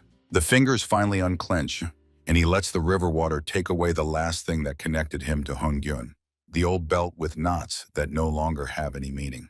Jusun's face distorts from unbearable suffering, and finally true tears flow from his eyes, indistinguishable from the raindrops flooding everything around. Jusun's fingers weakly open in the icy water, and the swift current instantly carries away Honggyun's old belt, forever taking the symbol of discipleship into the unknown.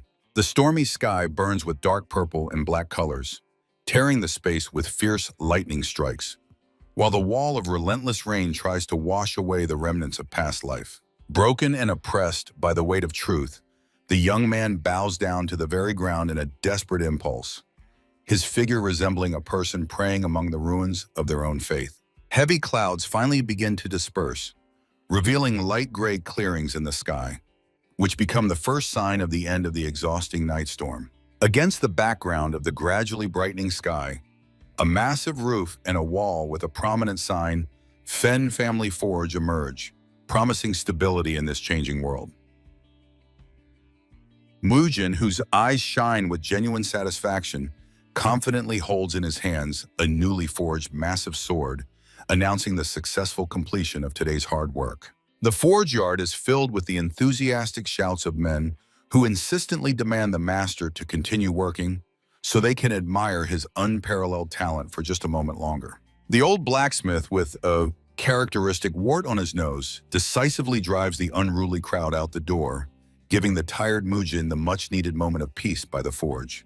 While the spectators disperse, the old man grumbles about the absence of Dr. Yuchun, and meanwhile among the passers-by, Yusong freezes, his gaze fixed on the figure of the master in the yard. Mujin's face is washed with sweat in the rays of the blazing furnace, but sudden surprise changes his expression when he recognizes an old acquaintance and loudly calls out Yusong's name. Against the backdrop of a cold gray sky, the face of a young man appears, whose gaze has become empty and endlessly tired from the soul-shattering experience of the night. Under the clear blue sky that replaced the rain, the sign of the Fen family forge quietly sways, witnessing the beginning of a new, difficult conversation between two friends. Filled with bitter disappointment, Jusung slowly reveals to Mujin the terrible truth about the real face of Honggyun, which he had to hear from random passers-by. Mujin listens sympathetically to the story about the hemp poor man, sitting on a bench in front of the forge, while the sight of his crushed friend breaks his heart with hopelessness. Worried about his companion's condition, the master intently looks into Yusong's face and with undisguised concern asks if he has had even a crumb of food in his mouth all this time. Yusong replies that he received some food from a little girl, Kaesum, who lives under the same bridge, sharing with him the poverty and gloomy everyday life of a wandering existence. Looking at the cold wall, the boy admits that he had no appetite at all, but the sincerity of another poor man did not allow him to reject the outstretched helping hand. Mujin's face twists for a moment from the realization of his own tactlessness, and he mentally scolds himself for not immediately understanding the depth of his friend's distress. Mujin indignantly reminds Jusun that he no longer belongs to the beggar sect, and decisively calls him to follow, unwilling to see his friend in such a miserable state. Jusun raises a questioning look, to which Mujin confidently declares, "The time has come to wash away all this humiliating dirt and regain human dignity." The master's gaze against the backdrop of the blazing heat of the furnace becomes playful and filled with unshakable confidence that they will overcome any trials of fate. The night sky takes on a deep, dark blue hue, and among the sparse clouds majestically emerges the round blue sphere of the moon, illuminating the city with a calm glow. The tavern building, decorated with dozens of glowing lanterns, attracts the attention of passers-by, and from its open windows, sounds of cheerful music and laughter burst onto the street. Inside reigns a festive atmosphere. On the illuminated podium sings a beauty with a lute, and skillful waiters quickly carry orders between the floors of the cozy establishment. In the depths of the noisy hall at one of the distant tables, among exquisite dishes and drinks, sit two friends, Mujin and the young man who has finally found shelter. The charming singer with a lute plays a melody against the backdrop of a luxurious canopy, while magical sparks resembling twinkling stars scatter in the air around her.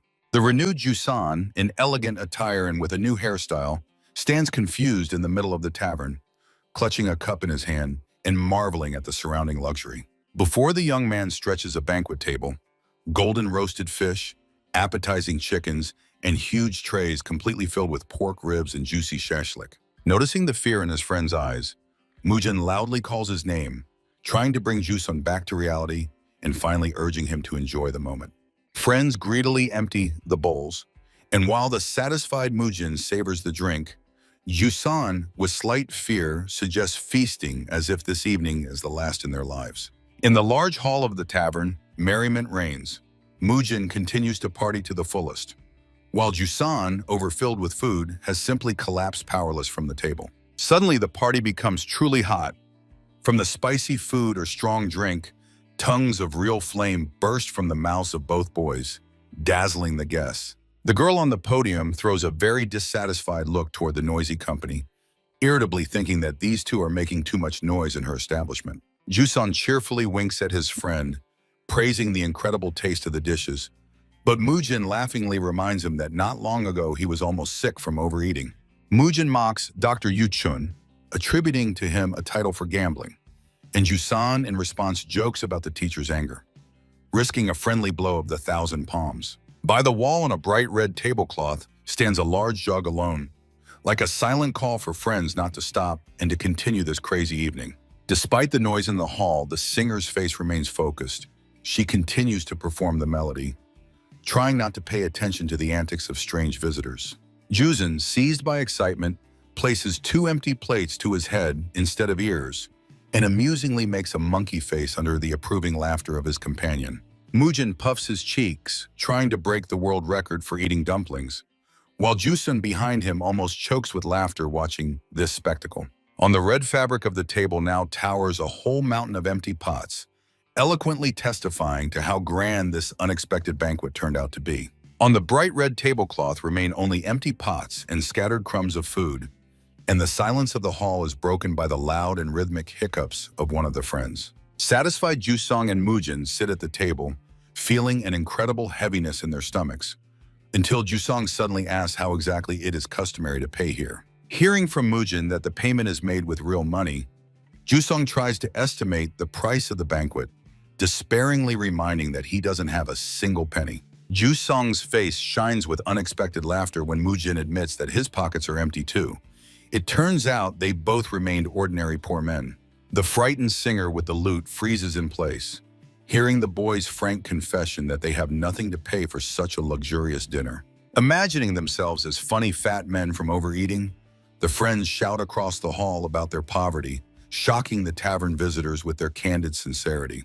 Despite the lack of money, the boys continue to joke about Dr. Yuchun and loudly proclaim that this tavern now officially belongs to the beggar sect. Mujin bursts into loud laughter, while Yusong breaks out in a cold sweat from fear, and he watches the crowd's reaction in the center of the hall with horror. While Yusong trembles with fright under the singer's watchful gaze, Mujin only confidently chuckles, making everyone around hold their breath in anticipation of the outcome. Suddenly, Yusong discovers that the chair next to him is empty.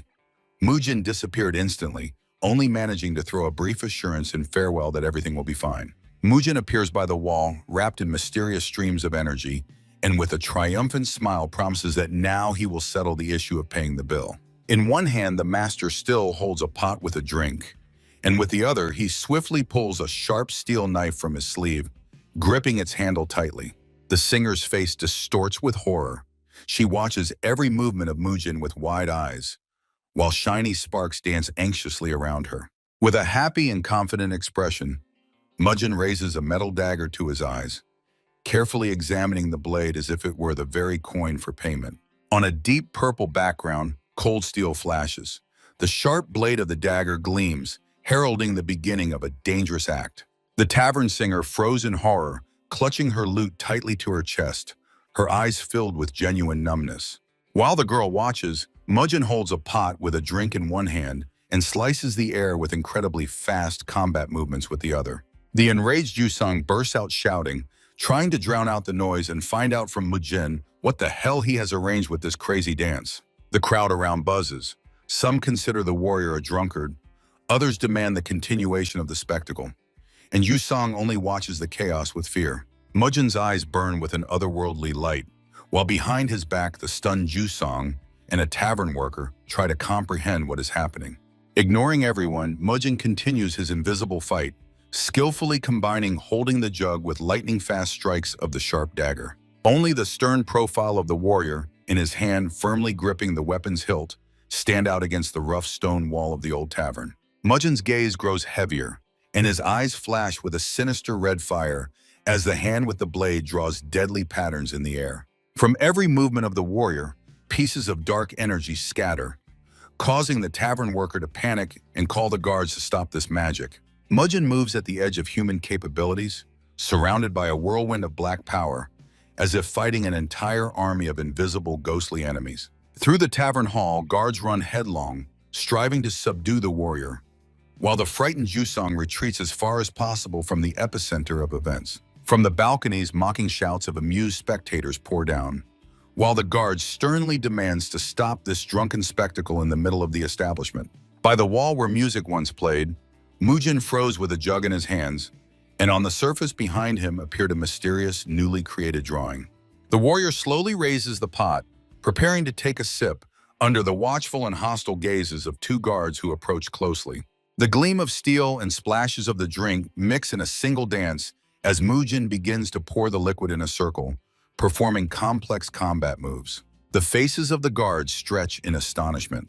They do not know how to react to this strange mixture of martial art and outright madness. Jusang and another random witness froze in tension, not taking their eyes off Mujin, whose presence presses on everyone in this hall. Against the background of the wall with the image of the divine face, Mujin finally calms down and takes a long, confident sip directly from the pot. Slightly drunk, but with a firm voice, the warrior asked if he should stop, since this is exactly how he intends to pay for his rest. Pointing with a dagger at the guards, Mujin forces them to instantly change their tone. They excuse themselves, saying they only wanted to find out why the music stopped. The singer, obeying the strict order of the warrior not to spoil the mood of the guards, touches the strings again, filling the hall with trembling sounds. The tavern visitors sit with open mouths, stunned by how quickly the situation changed from a deadly threat to a strange performance. Against the backdrop of multi-tiered balconies, Mujin once again falls into rhythm. Sparks fly from his blade, illuminating the darkest corners of the noisy tavern. The final flash, and the gleaming dagger blade disappears in a swift motion, leaving behind only the whistle of sliced air and a quiet echo. Mujin focuses his gaze to the maximum, trying to catch the perfect trajectory and precisely aim the gleaming tip of the dagger at the very essence of the stone. While the girl continues singing under the canopy, the warrior diligently works with the dagger near the back wall of the podium, skillfully carving complex and mysterious patterns. The entire tavern hall freezes in observation of the strange spectacle, and Husong stands tensely opposite the stage, not taking his eyes off every movement of his comrade. The work is finished. Mujin's hand, against the wall background, triumphantly raises the dagger tip upwards, showing everyone present the result of his incredible labor. With a sharp and confident movement, the warrior directs the blade vertically upward, as if cutting through the very air and preparing the audience for something truly grand. A sudden flow of unknown energy pierces the darkness of the hall, brightly illuminating every corner and making the visitors hold their breath at what they see. In the shining stream, against the blurred interior of the tavern, appears the majestic hand of God holding a flower between the fingers in the outlines of a golden divine crown. On the wall stands a figure full of grandeur of Buddha. The radiant image emits calm, instantly changing the surrounding atmosphere to one of reverence and solemnity. Mujin looks with curiosity into the empty drink pot, probably sincerely regretting that the tasty liquid ended right at the moment of his creative triumph. The shining face of God Shiva impresses with its balance and calm, looking at the noisy tavern through the prism of divine wisdom and eternal peace. The tavern building shines with lanterns against the night sky, and from inside comes Mujin's firm promise that with this masterpiece he will fully pay the bill. A thick fog settles on the stone streets of the big city, while passers-by ponder the teacher who promised that skill will always find gratitude. Standing under the streetlights, Mujin and Jusan cautiously discuss the teacher's words that the thousand hands of Buddha effect will truly be amazing. Mujin imagines a crowd of men with burning gazes flying through the air, ready to give all their possessions and even animals to thank him for his work. Inspired by his own success, the warrior-friendly embraces Yusan by the shoulders, conspiratorially looking into his eyes with a feeling of true triumph and joy. The tavern owner addresses Mr. Tan, enthusiastically calling his work divine, while Mujin's faithful dagger habitually flies back to his hand. The warrior carefully examines the weapon in his own hand, listening to the surprised conversations of people who do not believe such a masterpiece was created in just 2 hours. Mujin climbs a bamboo ladder to the balcony while the owner promises friends to prepare the best dumplings for the road so they won't be hungry. Under a rain umbrella, the warrior sits on the edge of the bridge, watching from above as Jusan below distributes free food to the poor living in damp slums. Jusan hands a hot dish to little Sun, who once fed him, and asks the girl to eat well while an elderly man patiently waits his turn. From above on the wall, Mujin hides from the rain and warmly watches the kindness of his friend, who sincerely wishes health to the little girl. Under the umbrella, Mujin's face lights up with joy. He finally sees on Jusun's face that very true, inspired smile that had been absent for so long. Heavy clouds covered the sky over the large city, and a thick downpour washes the empty streets and rooftops of buildings, creating an atmosphere of melancholic calm. While the storm rages outside, friends peacefully sleep in beds under a reliable canopy, finally getting a chance to rest after long and exhausting adventures. In the morning, they lazily discuss hangovers and the need for a break, as their daily visits to taverns have made them completely lose track of time and days of the week. In a spacious room with large windows, Mujin and Jusan have a leisurely conversation, trying to understand why the sounds of rain so strongly draw them back to the tavern.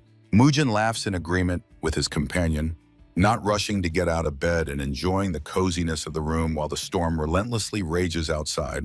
Through the noise of the gray rain, Yusan suddenly shudders and raises his head in surprise, as he clearly hears someone from the street desperately calling his name, Hon Jusan. The young men simultaneously look out the window and see through the dense wall of rain the figure of a person who is trying with the last of his strength to attract their attention. Before them appears the tired and completely drenched face of a poor man named Samgu, whose appearance eloquently testifies that some inevitable misfortune has occurred.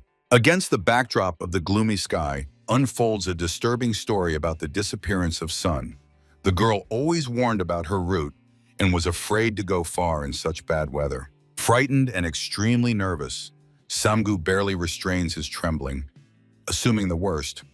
Little Sosun might have been captured by cruel and ruthless river bandits. The figures of Jusan and Samgu stand frozen in the rain near the building, while the young man tensely clarifies whether river robbers could really be behind this disappearance. A grim picture appears before their eyes. Against the background of purple clouds, a group of bandits with fiery eyes and heavy axes lurks near the darkest river water. Angry Samgu clenches his fist, telling about witnesses of the kidnapping and terrible rumors about masters who buy small children for their dark purposes. The man's face shows deep despair and primal fear as he is terrified to death that little Sosun might have already become another victim of these beasts. Jusan compassionately places a hand on the grieving Samgu's shoulder, confidently promising his sect brother that he will definitely deal with this terrible situation. Jusan's gaze becomes resolute. He knows exactly who can help and asks Samgu not to worry prematurely, but just to wait a little for good news. Raindrops run down Samgu's face and hope flashes in his eyes. He sincerely thanks for the help and promises to also try to talk to his superiors.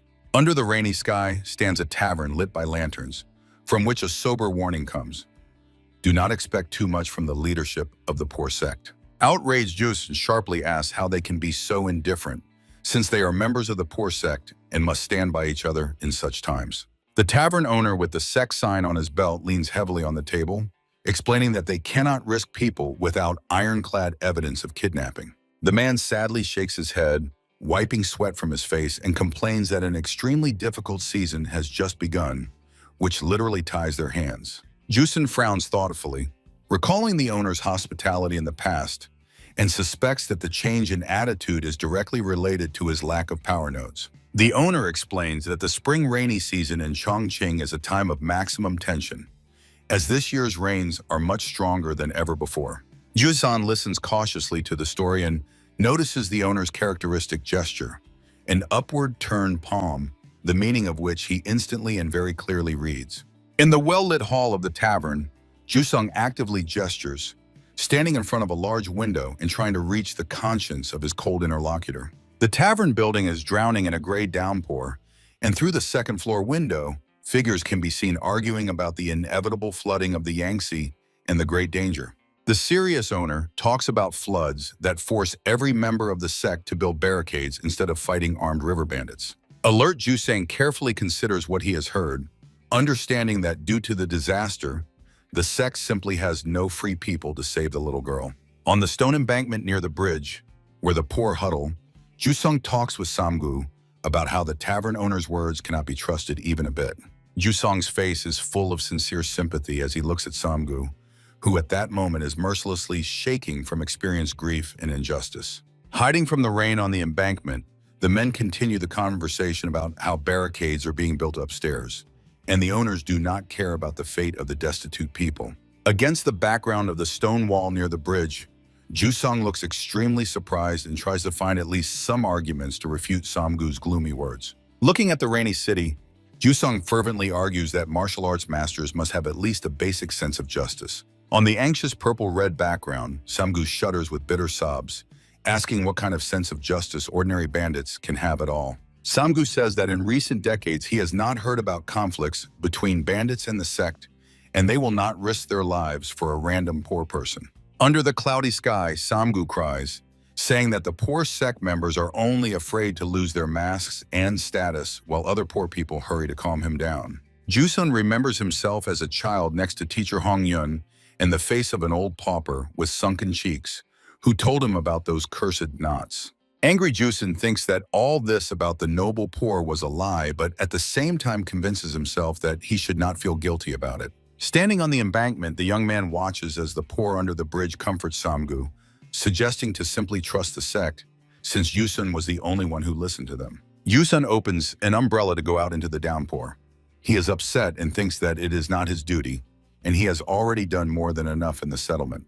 Through the rain along the wall under the bridge walks Yusun, and towards him passes a random person in thistle clothing, who because of his bizarre appearance resembles a mushroom. On the wet embankment, Yusan, immersed in his own thoughts, is compared to this passerby, who in his strange outfit really resembles a large mushroom. As the downpour intensifies, Yusan walks away from the bridge, but the random passerby in the mushroom clothing suddenly stops and slowly turns towards him. On the embankment, only the legs and reed clothing of the mushroom person who turned to Yusan are visible, while at this time Yusan has already begun to move away from the bridge under the umbrella. Yusan instantly stops, hearing a sharp shout. "Hey you, Jusun, the one who seeks the hemp poor." The stranger's voice cuts through the noise of the heavy rain. Before him stands an elderly woman in a reed cloak, Grandma Yen. She sternly asks Yusan about what kind of relationship exactly connects him with Ma Zhongyu. Hearing the teacher's name, Yusun thinks that even that was a lie. He replies to Grandma that he heard that he was just a petty thief who ran away. Huge drops of rain drip from Grandma Yen's clothing as she seriously interrogates what exactly this man stole and why Jusun even assumed he was a thief. The figures of the woman and the young man froze on the embankment under the downpour, while the grandmother tells Yusun that the poor man from the hemp field never actually stole anything. Yusun's face becomes tense as he suddenly suspects something very bad. This poor hemp man might have stolen not gold, but a living person. On the stone embankment, under a dense curtain of cold rain, the figures of Jusun and Grandmother Yen froze, whose conversation cuts through the quiet noise of the water. Jusun does not hide his sincere surprise at the news that Ma Zhongyu dared to steal a person, and the grandmother confirms this with a barely noticeable nod. Heavy drops drip from the brim of Grandmother Yen's hat as she recalls events from 20 years ago about the split between factions in the poor sect.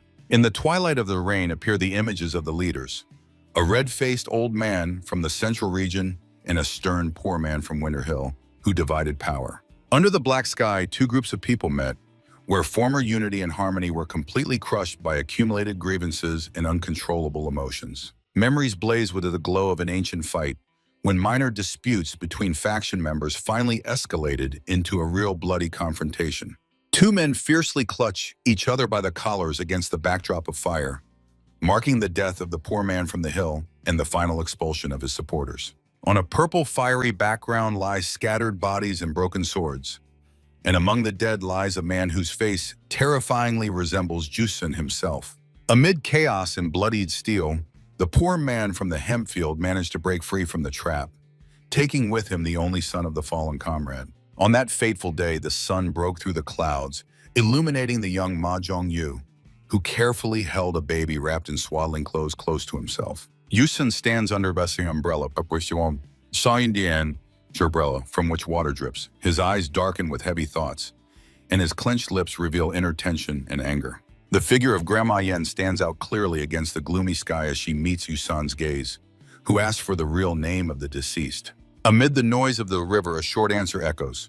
The real name of the one who once held Winter Hill in his hands is Hong Jun. Grandma Yen doubts that Jusan is looking for Hong Jun's son specifically, so she prepares to leave, leaving the boy alone with his heavy reflections. She turns toward the city, throwing a final request. If Jusan ever meets Ma Zhongyu, let him know that she is waiting for him. When the old woman looked back, the embankment was empty. Jusan instantly disappeared, leaving behind only a lonely umbrella on the stones. The boy stands in the middle of the downpour, his body trembling with rage.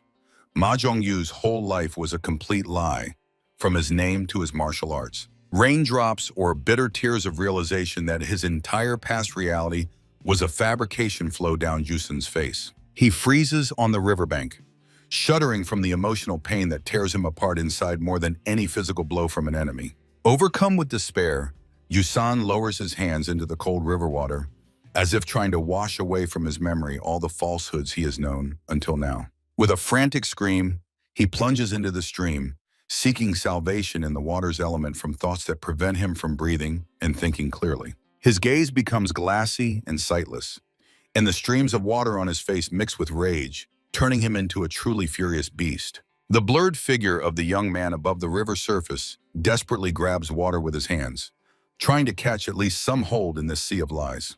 Leaning in the water near the very shore, Jusung rummages on the bottom, ignoring the cold rain and the piercing wind that hits his back. He lifts long, slippery seaweed above himself, and in his head pulses only one obsessive thought about the knots that defined his status. Jusung stands knee-deep in the cold river, facing the endless downpour, and desperately whispers the names of the knots that tear his soul apart. Not far from the shore, where the eroded land meets the water, the young man's figure suddenly disappears in the waves, fully submerging into the river abyss. Only the empty earthen shore near the hill remains a silent witness to the tragedy, while the rain continues mercilessly lashing the surface of the dark river. Suddenly the water surface breaks, and Yusong surfaces, greedily gasping for air.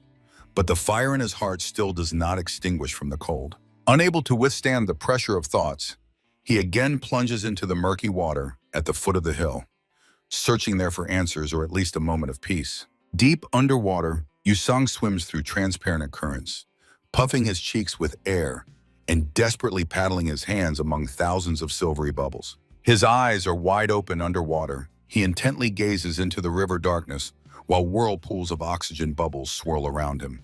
In memory emerges the image of young Hongyun under the clear sky, holding a baby, swearing to protect him at the cost of the 4 knots of the mountain guard. On a warm golden background appears the face of the baby with thick eyebrows and black hair, in which the features of the future Jusang were already discernible.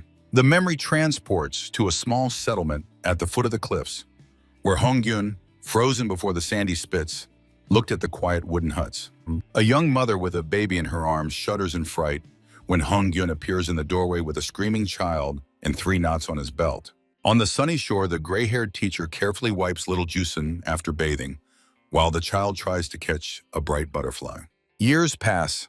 Old Hongyun ties a knot on the belt of a 10-year-old student, gently explaining something, while the boy eagerly devours his dinner. Little Jusun triumphantly raises a stick above his head, and his teacher amusingly lies on the sand, pretending to have suffered a crushing defeat from the boy. The scene changes to horror. Bloodied fragments of Hongyun's stick lie on the ground, revealing the terrible truth about the real purpose of those knots. Before the eyes appears the teacher's face distorted by pain in his last moment of life. He went to death only to become a shield for Jusun. Diving deeper and deeper, Yusun realizes every knot made by Hongyun was not a symbol of power, but a sacred talisman for his protege. At the very bottom, tangled in thick seaweed, the old belt with 3 knots faintly glimmers, the only material memory of the teacher. Jusun's hands confidently cut through the water, reaching through a cloud of bubbles toward the relic to finally take what rightfully belongs to him by memory. Firmly clutching the belt in his fist, the young man turns and swiftly swims toward the light breaking through the thickness of the river water to the very surface. His face underwater becomes serious and determined again. Now he knows exactly who he is and why his only mentor gave his life. Clear water around churns with thousands of oxygen bubbles accompanying every movement of Jusun on his path to his new, true rebirth. A tense face with air-filled cheeks approaches the boundary of 2 worlds, where the rainy sky awaits the return of the true heir. The river's depth fills with light and foam as Yusun overcomes the last meters, feeling how the weight of the past finally becomes his new strength. Suddenly the movement stops.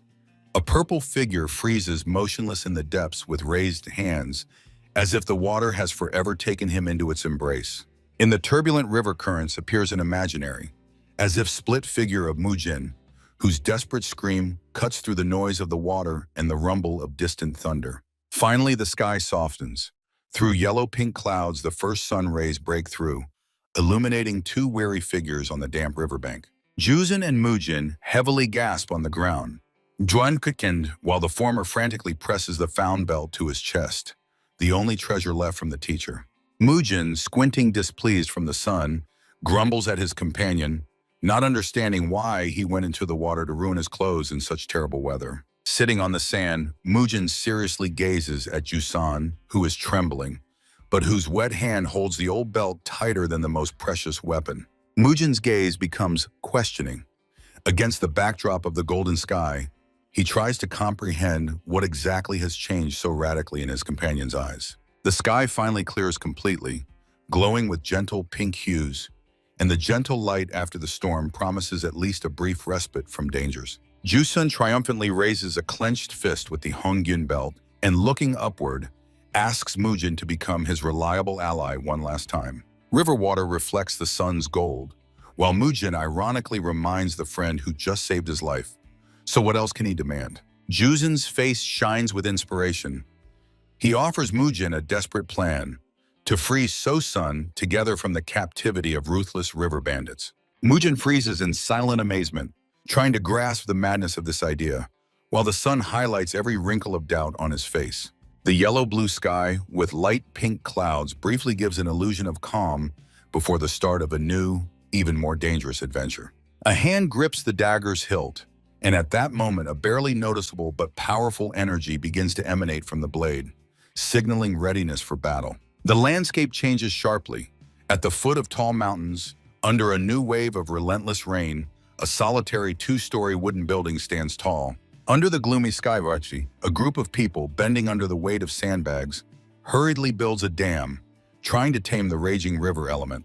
From the mountain heights, there is a view of the turbulent stream and the roofs of the inn nestled by the road under the ceaseless flow of water. Hiding behind a huge rock, Yusun grips a heavy stick, while Mujin quietly asks if he has a simpler rescue plan. Pressed against the wet rock, the friends watch the enemies. Mujin anxiously finds out if they really have to fight this entire horde.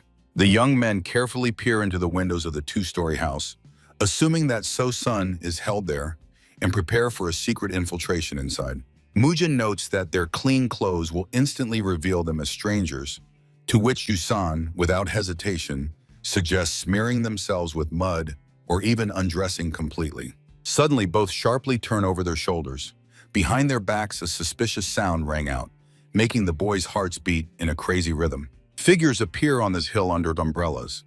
Patrolmen complain about the bad weather, dreaming of working better on the dam than wandering these slopes. Jusun and Mujin literally press themselves into the stone, holding their breath and tightly gripping their weapons as the enemy patrol passes very close. True horror is read in the boys' eyes. They froze, preparing for the worst, when every extra rustle could be their last. 2 armed guards in wide hats and cloaks suspiciously survey the area, their gazes sharp as blades and full of distrust. Through the dense curtain of rain, patrolmen slowly advance along the forest path, their silhouettes barely discernible among the wet tree trunks. Mujin's face tenses from the strain, and drops of sweat mixed with rain run down his cheeks. He feverishly thinks that a fight with an entire squad is certain death. The boy's fingers noticeably tremble as he presses the cold steel of the dagger to himself with all his might, trying to calm the primal inner fear. Watching the enemy from an ambush, Mujin concludes that the best strategy now is to hold his breath and wait until the patrol disappears from sight. Hiding near the old wooden bridge, the friends whisper an argument. Mujin suggests hiding under the decking, but Jusan realizes that the two of them won't fit there. Suddenly, Mujin flinches, hearing a suspicious rustle through the noise of the downpour. His gaze becomes sharp and frightened, and his heart skips a beat. Yusun is the first to slip under the wooden beams of the bridge, pressing into the wet ground. His face is tense, and every nerve is stretched like a bowstring. While sheltering, the boy desperately gestures to Mujin, ordering him to immediately